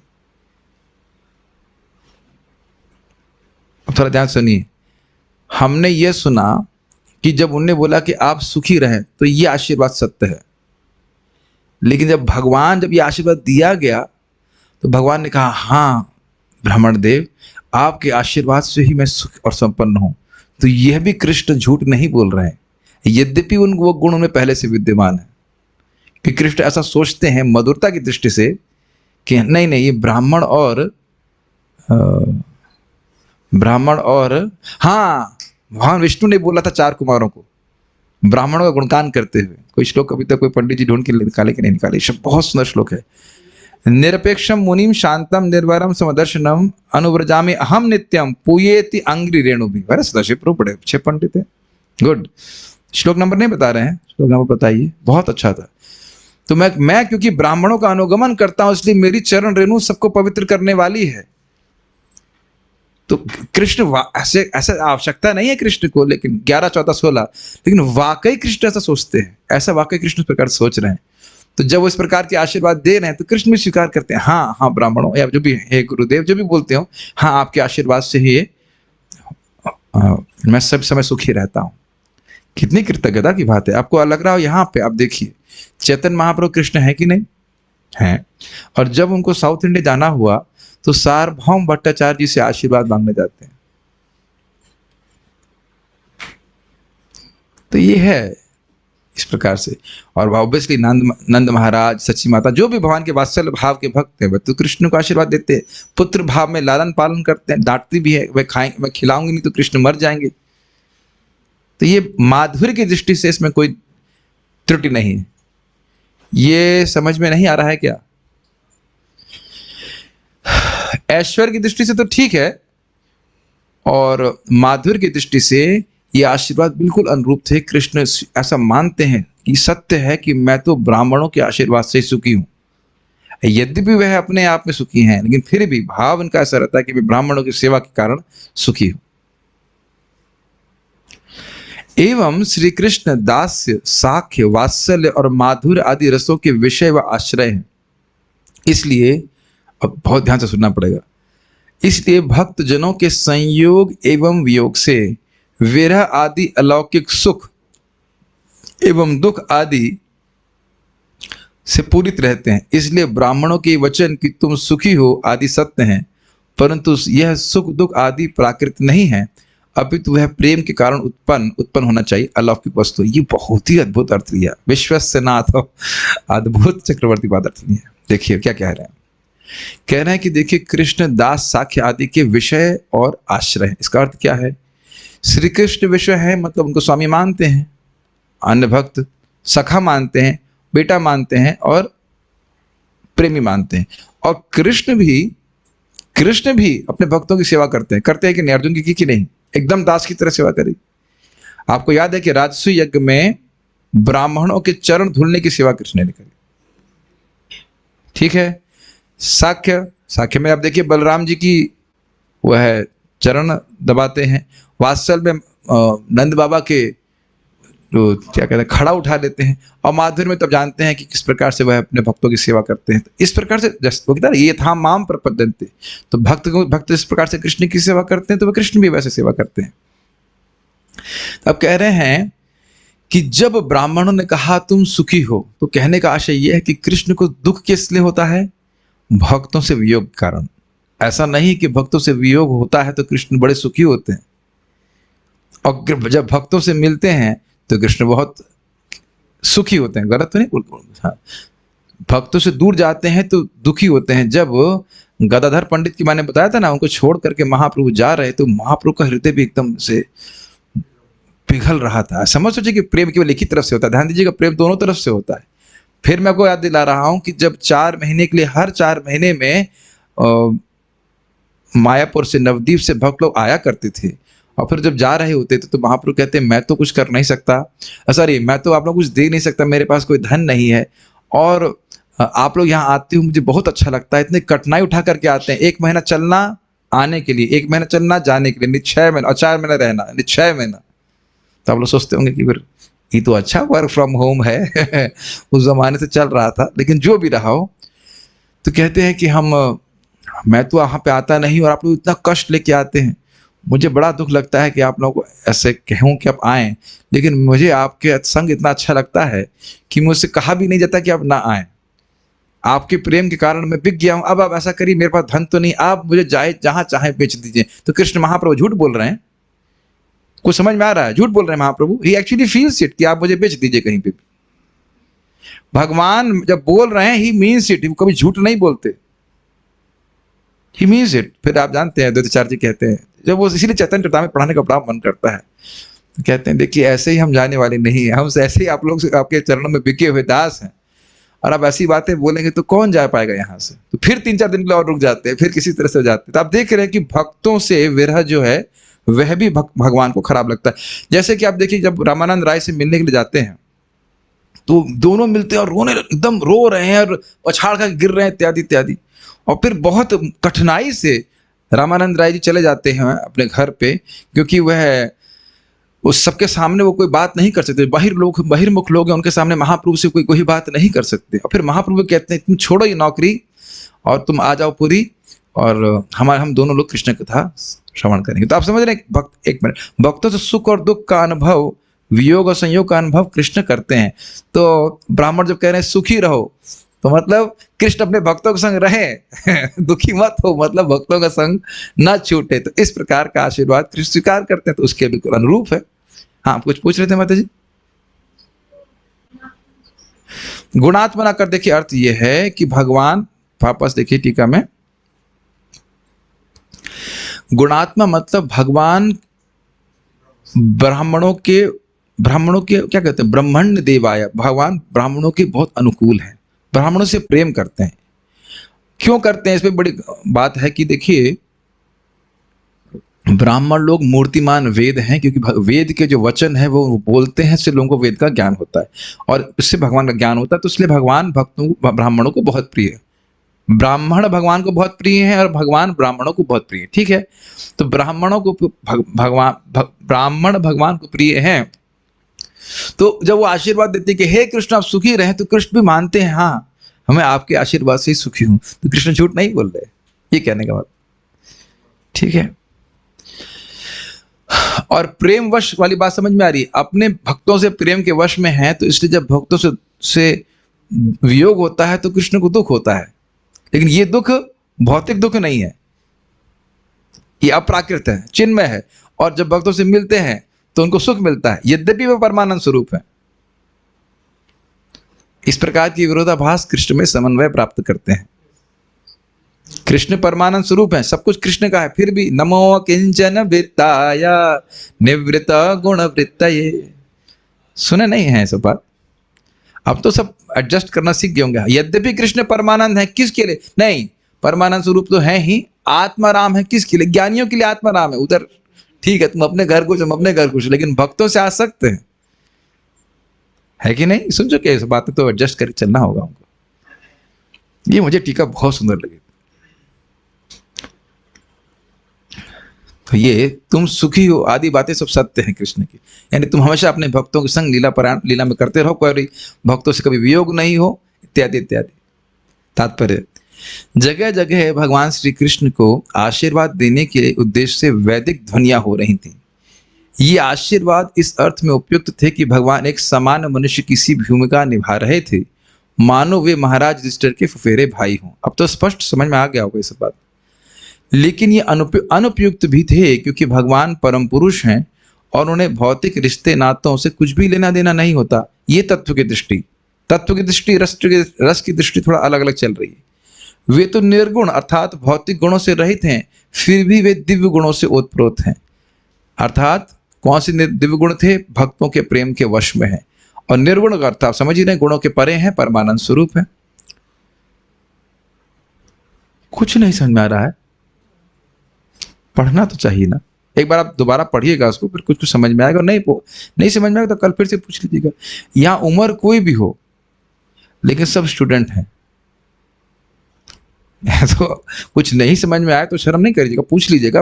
एक बार दोबारा पढ़िएगा, पढ़ने से बस और समझ में आती है बातें, और फिर नहीं तो कल तक तो शायद जिंदा हूं मैं, तो पूछ लीजिएगा, ठीक है। जीव और नहीं तो फिर और भक्त लोग रहेंगे, मर भी गया तो बात नहीं। दिव्य जगत में कुछ भी विरोधाभासी नहीं होता, जबकि इस सापेक्ष जगत में सभी चीजें इसके उलट होती हैं। ये चीज है तो वहां वो चीज नहीं है, और वो तो है तो ये तो नहीं है, ऐसा करके।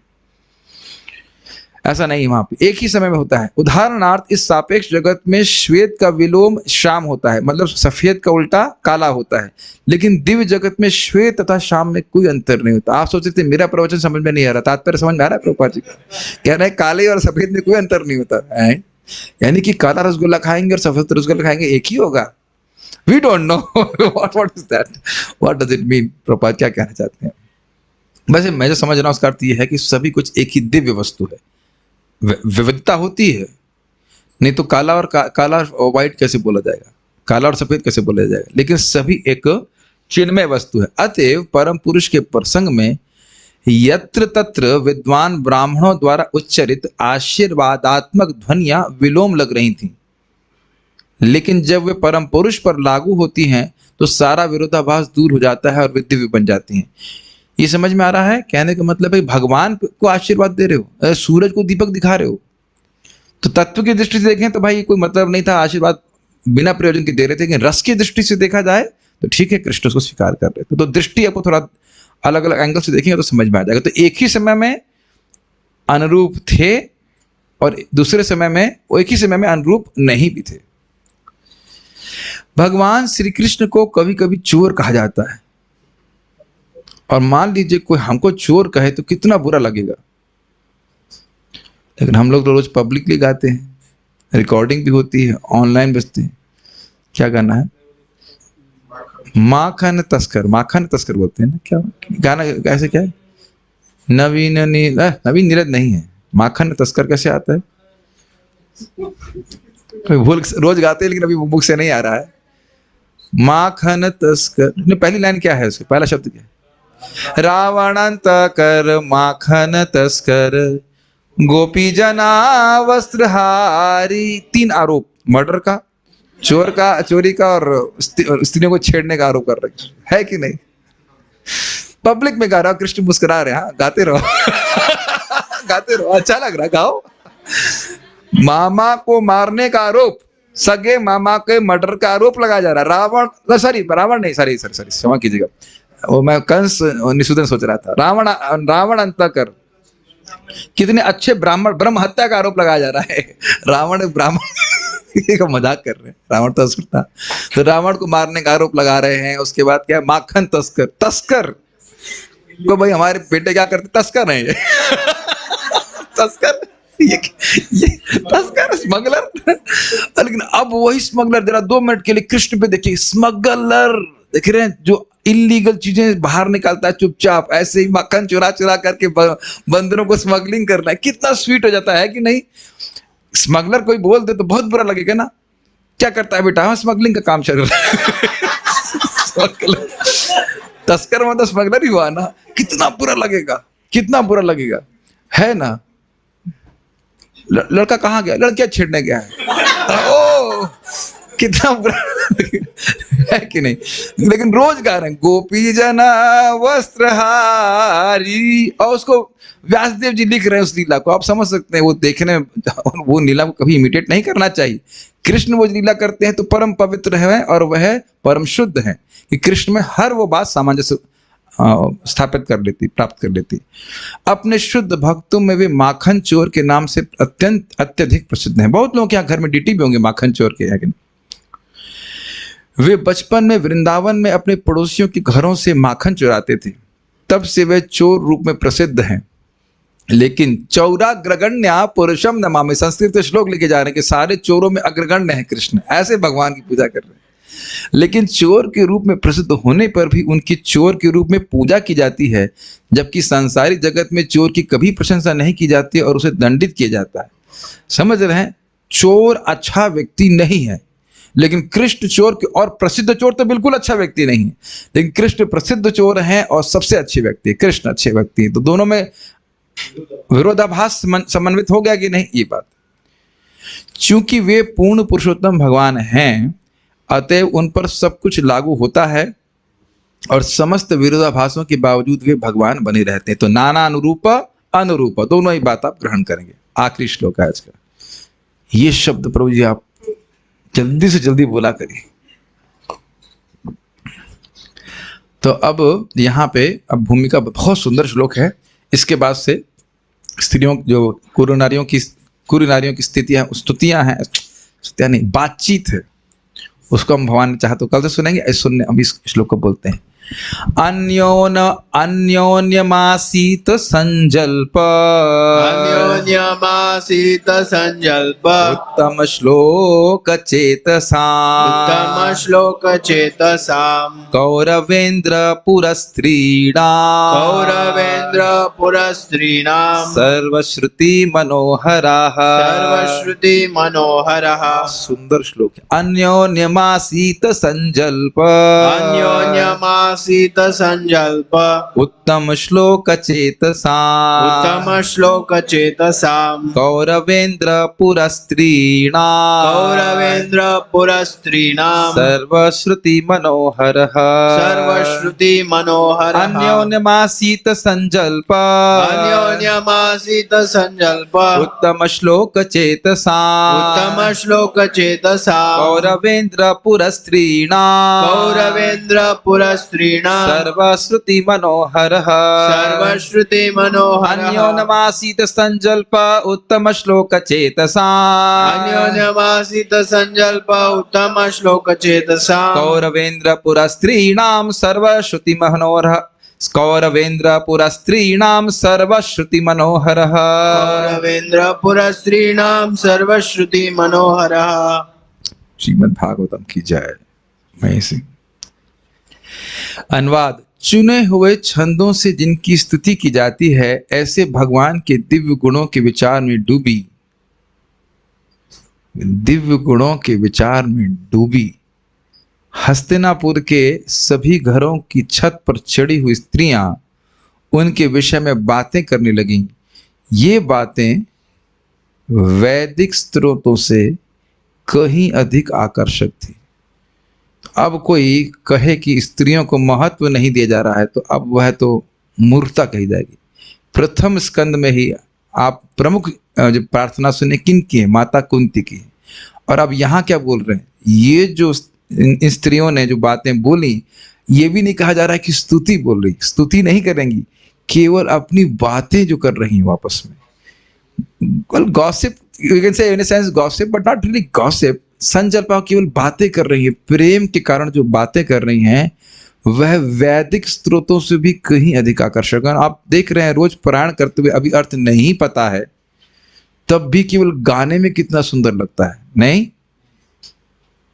और अभी जब आप अर्थ खुलते चले जाएंगे, जैसे हम लोग पढ़ते जाएंगे, तो उसको और सुंदर लगेगा गाने में। क्या कुंती महारानी की प्रार्थना सुन करके गा करके अच्छा नहीं लगता? नमो किंचन विद्याय इत्यादि। तो देखिए, मुख्य बात है भगवान श्री कृष्ण की भक्ति, और भक्ति में उपाधि का कोई स्थान नहीं है। स्त्री हो पुरुष हो, जो कोई भी शुद्ध भक्त है। हम आगे की हाथी तक की प्रार्थना है भागवत में, हाथी की प्रार्थना है, गजेंद्र की, है ना? तो इसमें यहाँ कोई भेदभाव नहीं रखा जा रहा है कि कौन भक्त बड़ा है। जो भक्त है वो इस प्रकार के भगवान को समझेगा और भगवान के गुणों का वह वर्णन करेगा, और यह वर्णन वैदिक स्रोतों से भी अधिक आकर्षक है। एक अर्थ है, इसके और भी अर्थ है। देखिए, अन्योन्यम आसीत संजल्प, अन्योन्य मतलब एक दूसरे से, संजल्प आसीत जो बातें कर रही थी, संजल्प मतलब बोलना, तो बोल रही थी। अभी आप देखेंगे अलग, ऐसा लगेगा कि अलग अलग स्त्रियां अलग अलग बोल रही हैं, तो अन्योन्यम आसीत संजल्प, वह जो आपस में बातें करने लगी, कौन? उत्तम श्लोक चेतसा, जिनकी चेतना, प्रभुपाद कितना सुंदर अनुवाद किए हैं कि जिनकी चेतना, जिनका गुणगान उत्तम श्लोकों में किया जाता है। उत्तम श्लोक का श्लोक मतलब यश, और उत्तम श्लोक का तम मतलब अंधकार, अज्ञान, और उद्गतः तम यस्मात्, यानी कि जिनके यश का श्रवण करके व्यक्ति तमोगुण से, अज्ञान से ऊपर उठ जाता है, ऐसे, या जिनका यश उत्तम श्लोकों में गाया जाता है, या जिनका यश उत्तम लोगों के द्वारा उत्तम श्लोकों में गाया जाता है। ये उत्तम श्लोक के 3 अर्थ हैं। तो ऐसे उत्तम श्लोक भगवान श्री कृष्ण में चेतसाम, इसका अर्थ क्या हुआ? उनका चित्त उन्हीं में ही फंसा, दिन रात एक किसी ने पागल की तरह बस उन्हीं का ही चिंतन, उन्हीं का ही चिंतन, उन्हीं का ही चिंतन। तो उस चिंतन में, समझ रहे हैं बात, प्रेम से डूबा हुआ चित्त है, उसमें वो बातें कर रही हैं, और अब कृष्ण भी जा रहे हैं।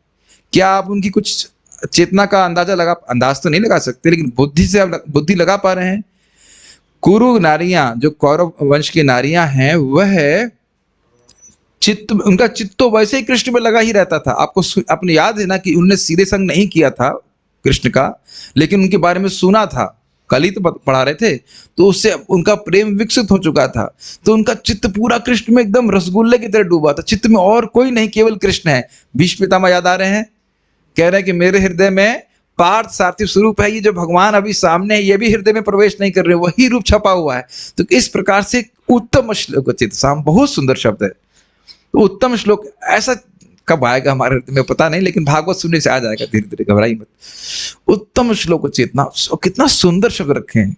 अगर रखते कृष्ण चेतसाम तो भी ठीक था, लेकिन उत्तम श्लोक चेतसाम शब्द कितना सुंदर रखा गया है। केवल सुनने में कैसा लग रहा है, उत्तम श्लोक चेतसाम। तो उनकी चेतना इस प्रकार से उत्तम श्लोक भगवान कृष्ण में अभिनिविष्ट। तो इसलिए कहीं नहीं सोचना कि स्त्री होने से आप भगवान के भक्त नहीं बन सकते या कोई हानि है, या यह भी नहीं कह रहे कि शादीशुदा भी नहीं थी। मैं कुछ नहीं बोल रहा हूं, जो आप सुन रहे हैं, ठीक है, जो आप सुन रहे हैं वो मैं नहीं कह रहा हूं, बस मैं खाली ये बोल रहा हूं कि इसमें शादीशुदा अशादीशुदा का मतलब नहीं है। कृष्ण की चेतना में कोई भी हो सकता है। बस प्रमुख बात क्या है, आज सुबह भी सुने थे, सुनना, भक्तों से सुनना, कथा सुनना।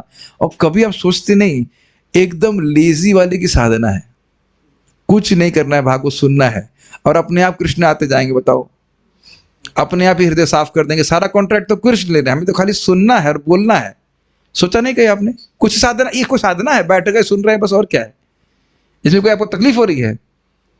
हाँ, तकलीफ तो प्रभु जी 6:30 से हो रही है, लेकिन शुरुआत में समझ में नहीं आता हो तो बड़े अजीब सा लगता हो, लेकिन आप एक बार अच्छा लगने लग जाए, सुनने लग जाए, और बहुत, इससे पहले मैं आगे जा रहा हूँ, इस पर आगे जाऊँ, बात समझ लीजिए। बहुत अच्छी सार्वभौम प्रभु बात बोल रहे थे कि जो जाप अच्छा करेगा उसको कथा अच्छी लगी, क्योंकि कथा समझ में आएगी, उसका हृदय शुद्ध हुआ।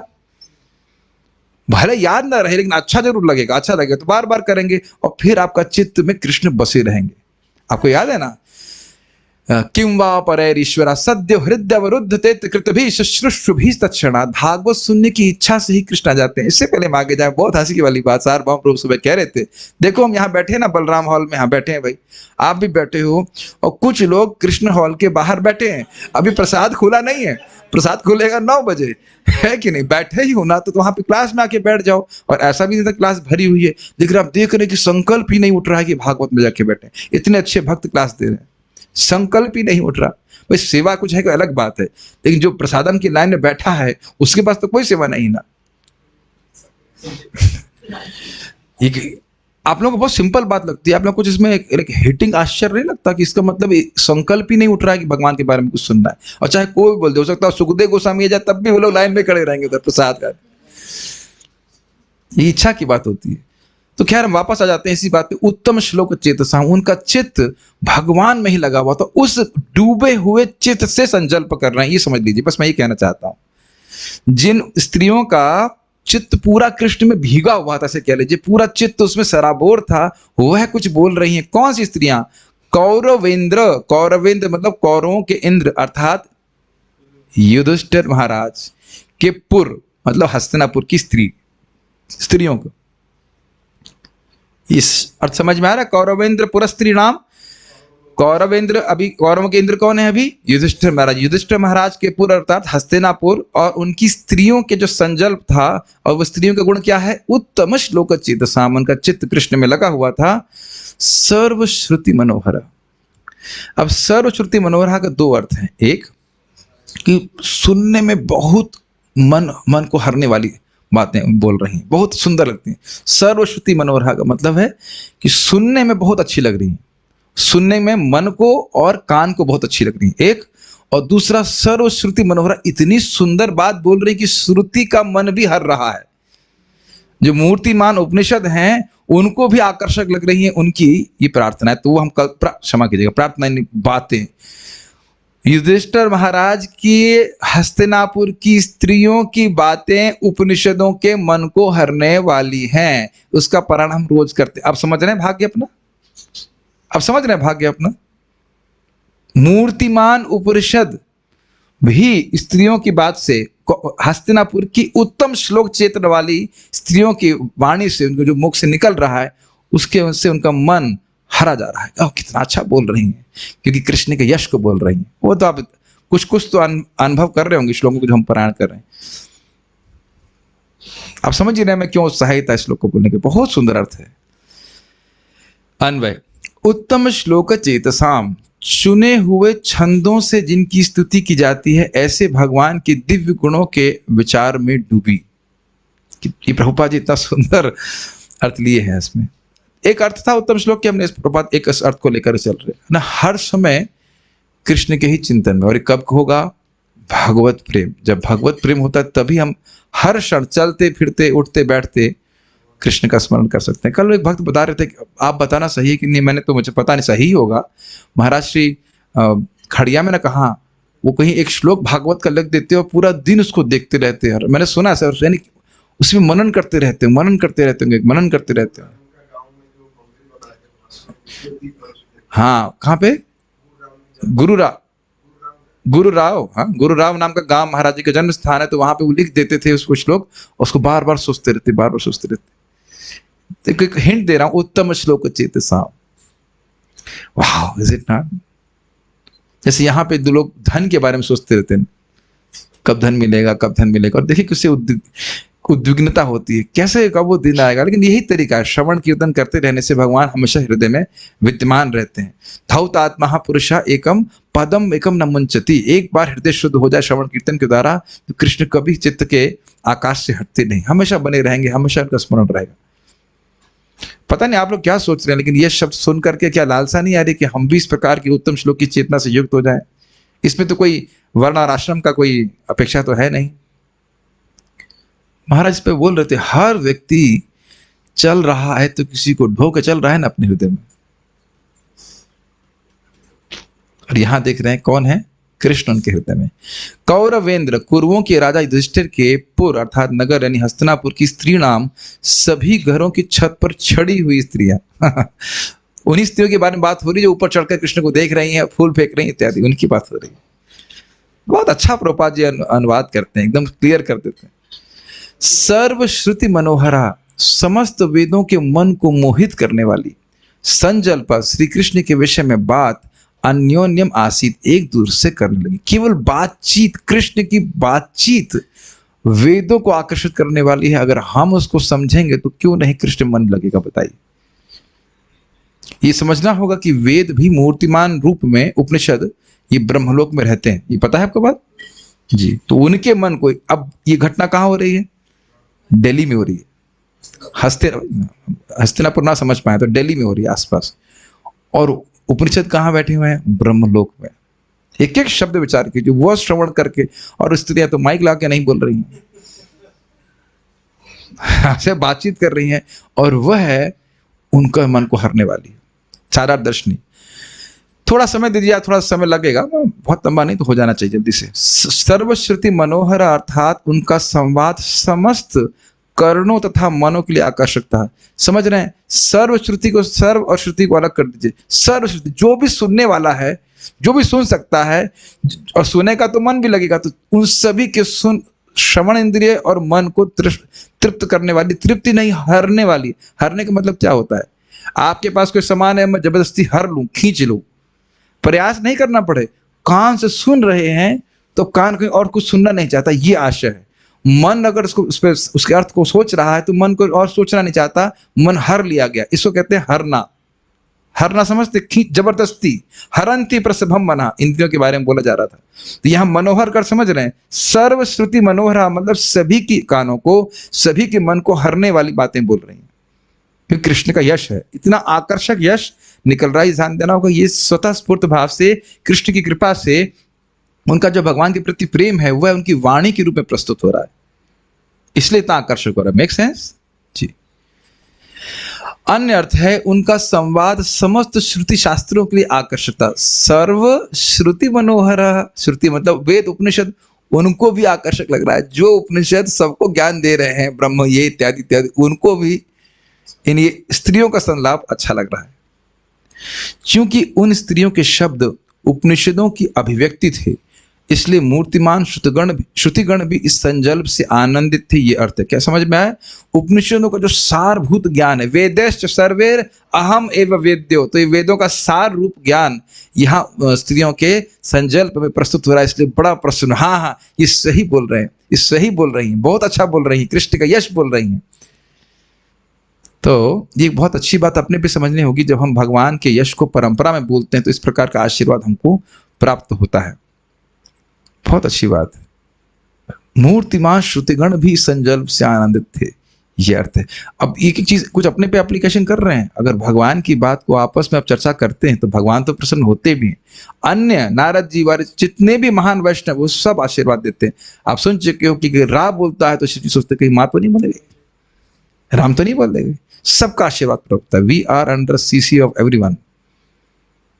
बाल प्रबोधिनी, उनका संवाद सभी श्रुतियों अर्थात श्रुति से पकड़ रहे हैं, उनका संवाद सभी श्रुतियों अर्थात उपनिषदों के मन अर्थात तात्पर्य को हरने वाला था, अर्थात संग्रहित करने वाला था।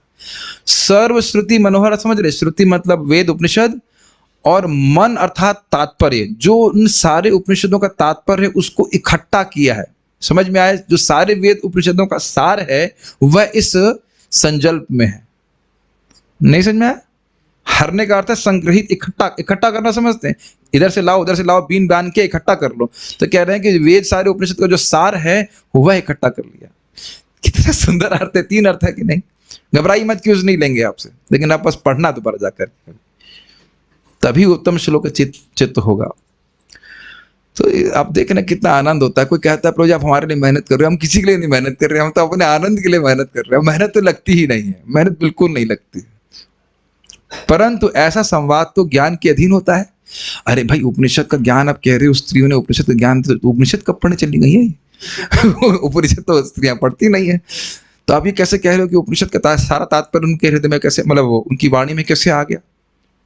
शंका समझ रहे हैं? आप कह रहे हैं कि सारे उपनिषदों का तात्पर्य उनकी वाणी में संजल्प में आ गया, तो उपनिषद कब पढ़े उन्हें? उपनिषद के आप सार क्या प्रस्तुत करने की बात कर रहे हो, तो वो तो पढ़ती नहीं है। ये मान लो शंका करे, परंतु ऐसा संवाद तो ज्ञान के अधीन होता है। जब ज्ञानी नहीं होगा तो ऐसी बात करेगा क्यों? कहे कि भाई स्त्रियां जो हैं वो थ्योरी ऑफ रिलेटिविटी की डिस्कशन कर रही हैं। Theory of relativity, what is that? तो थ्योरी ऑफ रिलेटिविटी डिस्कशन करने के लिए कुछ ज्ञान भी तो होना चाहिए ना उसका। तो कह रहे हैं ऐसा तो उपनिषद के ज्ञान तो था नहीं, तो आप ऐसे कैसे कह रहे हो कि उपनिषद के सारे तात्पर्य उसमें प्रकट होने हैं? बहुत अच्छा प्रश्न है। तो स्त्रियों को उपनिषद का ज्ञान कैसे हो गया? यदि यह अपेक्षा हो, मान लो कोई पूछे, तो कहते हैं उत्तम श्लोक चेतसाम। देखिए कहां ले जाएंगे इसको, अर्थात भगवत उपासकों को ही वेद का यथार्थ ज्ञान होता है, न कि अन्यों को। समझ में आया? केवल स्त्रियों की बात नहीं है, जो कोई भी भगवान का प्रेमी है उसके हृदय में सारा भगवान का ज्ञान, भगवत विषय ज्ञान अपने आप स्वतः स्फूर्त भाव से प्रकट हो जाता है। जैसे सूर्य प्रकट होते ही सारा ज्ञान नष्ट होता है। ध्यान से सुनिए, ऐसा क्यों? तो कह रहे हैं उत्तम श्लोक अर्थात जिनके श्लोक अर्थात यश से व्यक्तित्व अर्थात अज्ञान के परे हो जाता है, ऐसे श्री कृष्ण में उनका चित्त मग्न था, ये अर्थ है। बोलूंगा, पूरा पढ़ूंगा तो समझ में आएगा। ज्ञान का प्रतिबंधक अज्ञान ही है।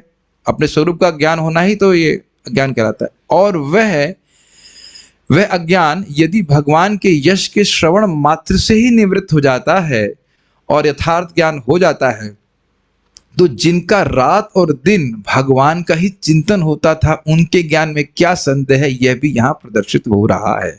समझ में आया? आप कह रहे हो कि स्त्रियों ने उपनिषद कभी पढ़े नहीं, लेकिन समझिए कि उत्तम श्लोक चेतसाम, जिन भगवान का यश श्रवण करने मात्र से अज्ञान नष्ट हो जाता है। ज्ञान का प्रतिबंधक लगाने वाला अज्ञान है, और वह अज्ञान तो भगवान के यश से नष्ट हो जाता है। तो ये स्त्रियां तो रात और दिन कृष्ण के स्मरण और में ही डूबी रहती, तो इनके हृदय में तो स्वतः ज्ञान प्रकटित होगा ही। अभी भी अगर नहीं समझ में आ रहा हो तो समझिए, गौर किशोर दास बाबा जी महाराज अनपढ़ थे, पढ़ना नहीं जानते थे, लेकिन सारा वेद का ज्ञान उनके हृदय में प्रकाशित था। शुद्ध भक्त थे, शुद्ध नाम उच्चारण करते थे। समझ पा रहे हैं इस बात को? समझ गए जी? देख लीजिए कितना भागवत अद्भुत है। तात्पर्य क्या हुआ? कुछ परेशानी? हाँ, परेशानी हो गया बस। भगवत गीता में कहा गया है कि समस्त वैदिक वांग्मय का लक्ष्य पूर्ण पुरुषोत्तम भगवान श्री कृष्ण है। वेदैश्च सर्वैर अहम एव वेद्यो, ये पकड़ लीजिए। और दूसरा भक्त है माम अभिजानाति, दोनों को जोड़ लीजिए।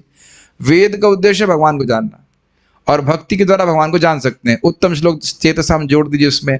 उत्तम श्लोक चेतसाम अर्थात भगवत प्रेमी स्त्रियां, तो उनका स्वाभाविक रूप से सारा ज्ञान उनके हृदय में प्रकट है। ज्ञान कौन देता है? कृष्ण देते हैं। सिंपल। वस्तुतः भगवान का यशोगान वेदों, रामायण तथा महाभारत जैसे ग्रंथों में अंकित है। और रामायण आ ही गई है तो जरा बोल दिया जाता है कि रामायण कौन लिखे थे? वाल्मीकि जी की एजुकेशन क्वालिफिकेशन बताइए। डाकू थे, कुछ नहीं पढ़े थे, ठीक है। और राम राम राम करते कहती मैं भगवान श्री राम की लीला ऐसे देख पा रहा हूं जैसे मेरे हाथ में रखा हुआ आंवला। और हम पहले भी सुन चुके हैं कि बार बार राम नाम, कृष्ण नाम उच्चारण करने से वो सारी लीलाएं हृदय में स्फुरित हो जाती हैं। अब कुछ क्लियर हो गया जी, कि व्यक्ति जो प्रेमी होता है वह भगवान को समझ सकता है। और भागवत में तो विशेष रूप से परमेश्वर का यशोगान हुआ है। तो अब ये मत सोचिए कि हम भागवत पढ़ने की जरूरत नहीं। भागवत पढ़ना अपने आप में भक्ति है। ऐसे करते रहेंगे तो एकदम हृदय में स्फुरित भी होंगी भगवान की लीलाएं। अतएव जब कुरुवंश के राजाओं की राजधानी में घरों की छतों पर स्त्रियां भगवान के विषय में बातें कर रही थीं, तो उनकी बातें वैदिक स्रोतों से अधिक मनोहर लग रही थीं, क्योंकि सीधे कृष्ण के संबंध में थी और प्रेमवश प्रकट हो रही थी। आज आप लोगों को जाना हो तो अलग बात है, नहीं तो हम पारायण तो आज पक्का करने वाले हैं। जिसको जाना अपेक्षा है वो अलग बात है। भगवान की प्रशंसा में जो भी गाया जाए वह श्रुति मंत्र है। हरे कृष्ण मंत्र हो या जो भी हम लोग भजन गा रहे थे ना, गाए गोरा मधुर स्वरे, गाए गोरा मधुर स्वरे, ये कृष्ण को बहुत अच्छा लगता है, सभी को अच्छा लगता है। हम सब लोग गाते हैं तो वैसे भी अच्छा लगता है। गौड़ीय संप्रदाय के आचार्य ठाकुर नरोत्तम दास ने सरल बांग्ला भाषा में अनेक गीत लिखे हैं, लेकिन उसी संप्रदाय में एक अत्यंत अन्य विद्वान आचार्य ठाकुर विश्वनाथ चक्रवर्ती ने नरोत्तम दास के इन गीतों को वैदिक मंत्रों के ही समान बताया है। तो अभी हम लोग आज क्लास के पहले भक्ति ठाकुर जी का भजन गा रहे थे, तो वही सब उसी में आ जाएगा। इसका कारण है इनकी विषय वस्तु। भाषा का उतना महत्व नहीं है, विषय वस्तु की महत्ता होती है, ठीक है। वैसे इन स्त्रियों ने संस्कृत में बोला था, और भाषा कोई भी हो, बांग्ला हो, संस्कृत हो, कुछ भी हो, लेकिन कृष्ण का गुणगान होना चाहिए। उन सारी स्त्रियों में जो कि भगवान के विचार तथा कार्यों में लीन थी, भगवान की कृपा से वैदिक वांग में किसी चेतना का विकास हो आया था। ये स्पष्ट समझ में आ गया। उत्तम श्लोक चेतसा, भगवान की प्रेमी थी, इसलिए सारा ज्ञान प्रकट हो गया। अतएव भले ही वे स्त्रियां संस्कृत की अच्छी विद्वान न रही हों। वैसे मेरा इसमें ऑब्जेक्शन है, सारी बातें तो बड़ी अच्छी संस्कृत बोल रही हैं, तो प्रभुपाद यह क्यों कह रहे हैं कि अच्छी विद्वान न रही हो? यह हो सकता हो ग्रामर की दृष्टि से नहीं हो, वो तो संस्कृत तो ऐसे जानती हो, तो भी उनकी बातें वैदिक स्रोतों की अपेक्षा अधिक मनोहर लग रही थी। हाँ अच्छा, अब समझ में आया। देखिए, ध्रुव महाराज तो नहीं पढ़े थे बहुत, लेकिन भगवत कृपा से शंख छुआया तो संस्कृत बोलना चालू कर दी। अब समझ सकते हैं प्रभुपाद क्या कहना चाह रहे हैं। भले ही वो अब स्त्रियों को बहुत ज्यादा संस्कृत ज्ञान नहीं होता था, ग्रामर इत्यादि का, लेकिन भगवान के प्रति प्रेम है तो इस प्रकार की भाषा प्रस्तुत हो रही है, ये समझना चाहिए। अब समझ में आ रही बात, ठीक है। उपनिषदों में वैदिक स्रोत कभी कभी अप्रत्यक्ष रूप से परमेश्वर के प्रति व्यक्त होते हैं, अर्थात ईशावास्यम इदम सर्वम यत्किंच जगत्याम जगत तेन तक तेन भुंजिता मागृता कसुद्धनम। सब कुछ ईश्वर का है, तुम समझ लो तुम्हारे को क्या चाहिए, तुम्हारे को जो चाहिए तुम ग्रहण कर सकते हो, और बाकी तुम भगवान को अर्पित करते हो, लेकिन कृष्ण शब्द कहाँ पे आया? तो ईशा भाषा में कहीं कृष्ण राम गोविंद आया है? नहीं आया। तो ऐसे तो प्रभुपाद जी लिखते हैं तो समझ आता है कि हाँ कृष्ण भगवान है, नहीं तो तनुजा माता जी मुझे बता रही थी कि वो पढ़ी है ईशा उपनिषद, कहती हैं प्रभुपाद जी का तात्पर्य पढ़ के समझ में आया कि ये ईश जो है ये भगवान कृष्ण है। वो तो पूरा पढ़ लिया है, हमें जो कर लिया वो समझ नहीं आया कि ईश कौन है, क्योंकि समझाने वाले को पता नहीं ईश कौन है, भगवान कृष्ण है। ये समझ रहे हैं बात? तो उपनिषद पढ़ रहा है लेकिन क्लियर समझ में नहीं आ रहा कि भगवान कौन है। तो प्रभुपाद तात्पर्य लिखते हैं कि Krishna supreme personality of God इत्यादि। तब तो कभी कभी उपनिषद में इस प्रकार से ब्रह्म इत्यादि की व्याख्या होती, तो भगवान को सीधे सीधे नहीं बोलते। कुछ कुछ उपनिषद बोलते हैं, जैसे गोपाल तापनी उपनिषद बोलते हैं, लेकिन प्राय बहुत सारे उपनिषद नहीं बोलते, सीधे भगवान का नाम नहीं रख रहे हैं। लेकिन स्त्रियों की बातें प्रत्यक्ष रूप से भगवान के विषय में थी। और अब बोलेंगे, वो देखिएगा बोलेंगी ऐशा, ये कृष्ण है, ये कृष्ण। अभी देखिएगा उनकी प्रार्थना होती, ये कृष्ण है, यदुत्तम श्लोक इत्यादि इत्यादि। अतएव वे अधिक हृदय ग्राही थी, क्योंकि कृष्ण का गुणगान सीधे था। स्त्रियों की बातें विद्वान ब्राह्मणों के आशीर्वादों से अधिक मूल्यवान लग रही थी। वाह, ये प्रभुपाद जी का सुंदर कमेंट है, समझ में आया? इससे पहले बात कर रहे थे कि तुम सुखी भव हो, ये सब भी बातें हो, लेकिन अब अरे ये बात हम ध्यान ही नहीं दिए। देखिए सर्वश्रुति मनोहर मतलब आशीर्वाद ब्राह्मण सब लोग दे रहे हैं, लेकिन ये जो संजल्प था ये तो सभी के मन को और कानों को हरने वाला था कि भगवान की भक्ति स्वतः था। तो ये हमने सीखा। हम आज कोई प्रश्न नहीं ले रहे हैं, प्रश्न लेने में बहुत समय लगता है। कोई प्रश्न किसी का है तो मैं एक बार देख लेता हूँ, मेरे ख्याल से कोई प्रश्न नहीं है इसमें।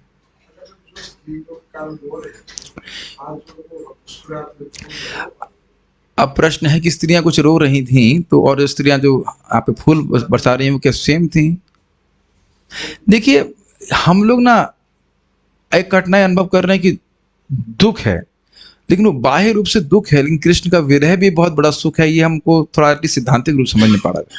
अभी तक तो ऐसा नहीं कहा गया कि वो स्त्रियां अलग थी, अलग, और अब ये भी नहीं कहा जा रहा कि वही थी, हम नहीं जान रहे कौन थी, लेकिन सभी प्रकटित होकर कि एक समूह में देखा कि अन्य सभी स्त्रियां इस प्रकार से उनकी आंखों से आंसू छलछला रहे थे, लेकिन प्रेम भी है। और अब अगर मान लीजिए कृष्ण जा रहे हैं तो क्या है, अब हम कहाँ आपसे सवेरे हो रहा है, हम मुंह लटका के बैठे रहेंगे? ऐसा तो नहीं होता। Is it not? स्टिल दोनों चीज नहीं हो सकती। आंख में आंसू उमड़ रहा है, रोक रही हैं, और मुस्कुरा करके फूल भी फेंक रहे हैं, क्या दोनों चीज नहीं हो सकता है? कभी कभी मैंने बोल चुका ना, भक्त लोग कीर्तन भी कर रहे हो, आंखों में आंसू भी आता है और गा भी रहे हैं, बहुत कुछ होता है, एक साथ ही हो जाता है।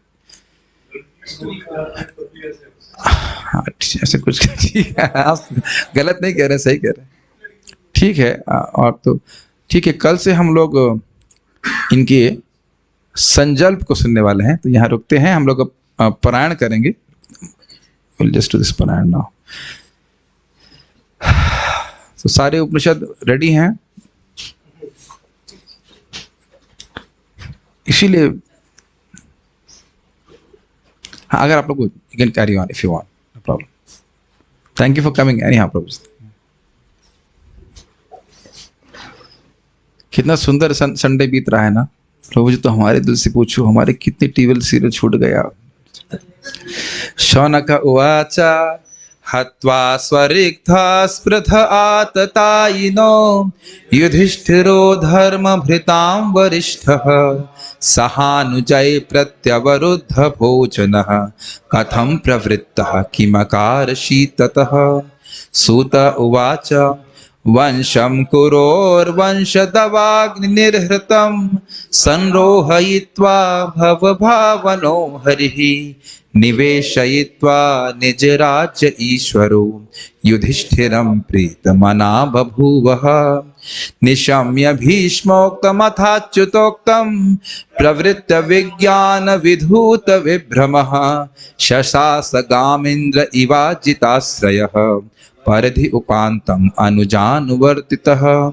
कामं ववर्ष पर्जन्यः सर्वकामाधुघामहि शिशिचुः स्म व्रजान् गावः पयसोदस्वतिर्मुदा नद्यः समुद्रागिरयः सवनस्पतिविरुध फलन्ति ओषधयः सर्वः कामम् अनुवृतु तस्य वै नाधयो व्याधयः क्लेशा दैव भूतात्महेतवः अजातशत्राव भवन् जन्तूनां राज्ञी कर्हिचित् मुषित्वा हस्तिनपुरे मासान् कतिपयान् हरिः सुहृदां च विशोकाय स्वसुश्च प्रियकाम्यया आमन्त्र चाभ्यनुज्ञातः परिष्वज्याभिवाद्यतम् आरुरोह रथं कैश्चित् परिष्वक्तोऽभिवादितः सुभद्रा द्रौपदी कुन्ती विराट तनया तथा गान्धारी धृतराष्ट्रश्च युत्सु गौतमौ यतमौ वृकोदरश्च धौम्यश्च स्त्रियो मत्स्यसुतादयः न सेहिरे विमुह्यन्तो विरहं शारङ्गधन्वनः सत्सङ्गान् मुक्तदुःसङ्गो हातुं नोत्सहते बुधः कीर्त्यमानं यशो यस्य सकृदाकर्ण्यरोचनं तस्मिन्यस्तधियः पार्था सहेरन् विरहं कथं दर्शन स्पर्श संलाप शयानासन भोजनै सर्वते अनिमिषय दक्षय तमनुद्रत चेतसः वीक्षन्तः स्नेह संबद्धा विचेलुस्तत्र तत्र न्यरुन्धन् उद्गलद बाष्पम् औत्कण्ठ्या देवकी सुते निर्याति अगरानुभद्रम इति स्यात् बान्धव स्त्रियः। यहाँ पे देखिए स्पष्ट लिखा है बांधव स्त्रिय, तो आप उसमें सभी आ जाएंगे, जो आप बोल रहे थे ना सभी आ जाएंगे। मृदंग शंख भैर्यश्च वीणा पर्णवगो मुखाः दुंधुर्यानक घंटाद्या ने दुर्दुंधुभयस्तथा प्रासाद शिखरारूढ़ा कुरु नार्यो दिदृक्षया वृषुः कुसुमय कृष्णं प्रेम व्रीडा स्मृतिक्षणः सितातपत्रं जग्राह मुक्तदामा विभूषितं रत्नदण्डं गुडाकेशः प्रियः प्रियतमस्यः उद्धवः सात्विकिश्चैव व्यजने परमाद्भुते विकीर्यमाणः कुसुमये रेजे मधुपतिः पथि अश्रुयान्तः शिशः सत्यास्तत्र तत्र द्विजेरिताः नानानुरूपारूपाश्च निर्गुणस्य गुणात्मनः अन्योन्यम आसीत संजल्प उत्तम श्लोक चेतसाम कौरवेन्द्र पुरस्त्रीणाम सर्वश्रुति मनोहरा सवय किला। देखो देखो एक मिनट होल्ड पे, सवय ये एकदम ये नहीं कहने वो ये यही कृष्ण। सवय किलायं पुरुषः पुरातनो य एक आसीद विशेष आत्मनि अग्रे गुणेभ्यो जगदात्मनीश्वरे निमीलितात्मा निशिसुप्त शक्तिषु स एव भूयो निज वीर्य चोदितां सजीव मायां प्रकृतिं शिक्षतीं। शिक्षिताम कौन बोल रहा है? शिक्षतीम, ताम कहां से आ गया? रोज वही गलती। स्वजीव मायां प्रकृतिं शिक्षतीम अनाम रूपात्मनि रूप नामनि विधित समानोनुससार शास्त्रकृत सवा अयं यद पदमात्र सूरयो जितेन्द्रिया निर्जितमात्मरीश्वरः पश्यन्ति भक्त्युत्कलितात्मलात्मना नन्वेष सत्वं परिमार्ष्टुमर्हति स वा अयं सख्यनुगीत सत्कथो वेदेषु गुह्येषु च गुह्यवादिभिः य एक ईशो जगदात्मलीलया सृजत्यवत्यत्ति न तत्र सज्जते। अर्थ नहीं पता है, सुनने में अच्छा लग रहा है कि नहीं जी। यदा हि धर्मेण तमो धियो नृपा जीवन्ति तत्रैष हि सत्त्वतः किल धत्ते भगं सत्यमृतं दयां यशो भवाय रूपाणि दधद युगे युगे अहो अलम श्लाघ्यतमं यदोः कुलम् अहो अलम पुण्यतमं मधोर्मनं यदेश पुंसां ऋषभः श्रियपतिः स्वजन्मना चंक्रमिणेन चांचति। कितना सुंदर श्लोक है।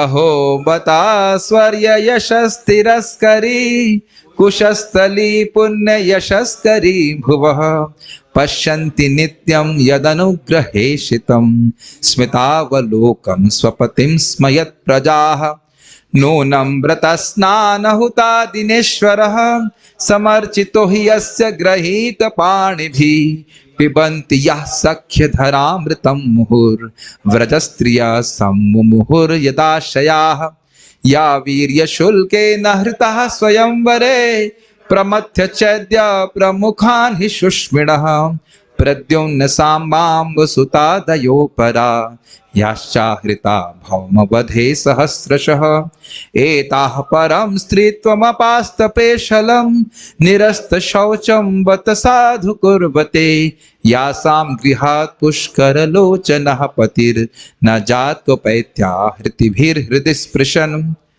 एवं विधागदन्ती नाम स गिरः पुरयोषितां निरक्षणेनाभिनन्दन् सस्मितेन ययौ हरिः अजातशत्रुः पृतनां गोपीठाय मदुद्विषः परिव्यशङ्कितः स्नेहात् प्रायुङ्क्त चतुरङ्गणीम् अतः दूरगतान् शौरी कौरवान् विरह आतुरान् सन्निवर्त्य दृढं स्निग्धान् प्रायात् स्वनगरीं प्रियैः कुरुजाङ्गल पाञ्चालान् शूरसेनान् सयामुनान् ब्रह्मावर्तं कुरुक्षेत्रं मत्स्यान् सारस्वथानथ मरुधन्वमतिक्रम्य सौवीराभिरयोः परान् आनर्तान् भार्गवोपागात् श्रान्तबाहुमनाग्विभुः तत्र तत्र हतत्रत्यैर्हरिः प्रत्युद्यतार्हणः सायं भेजे दिशं पश्चात् गविष्टो गां गतस्तदा। कितना सुंदर है, गविष्टो गां गतस्तदा तत्र तत्र हतत्रत्यैर्, कितना सुंदर काव्य है।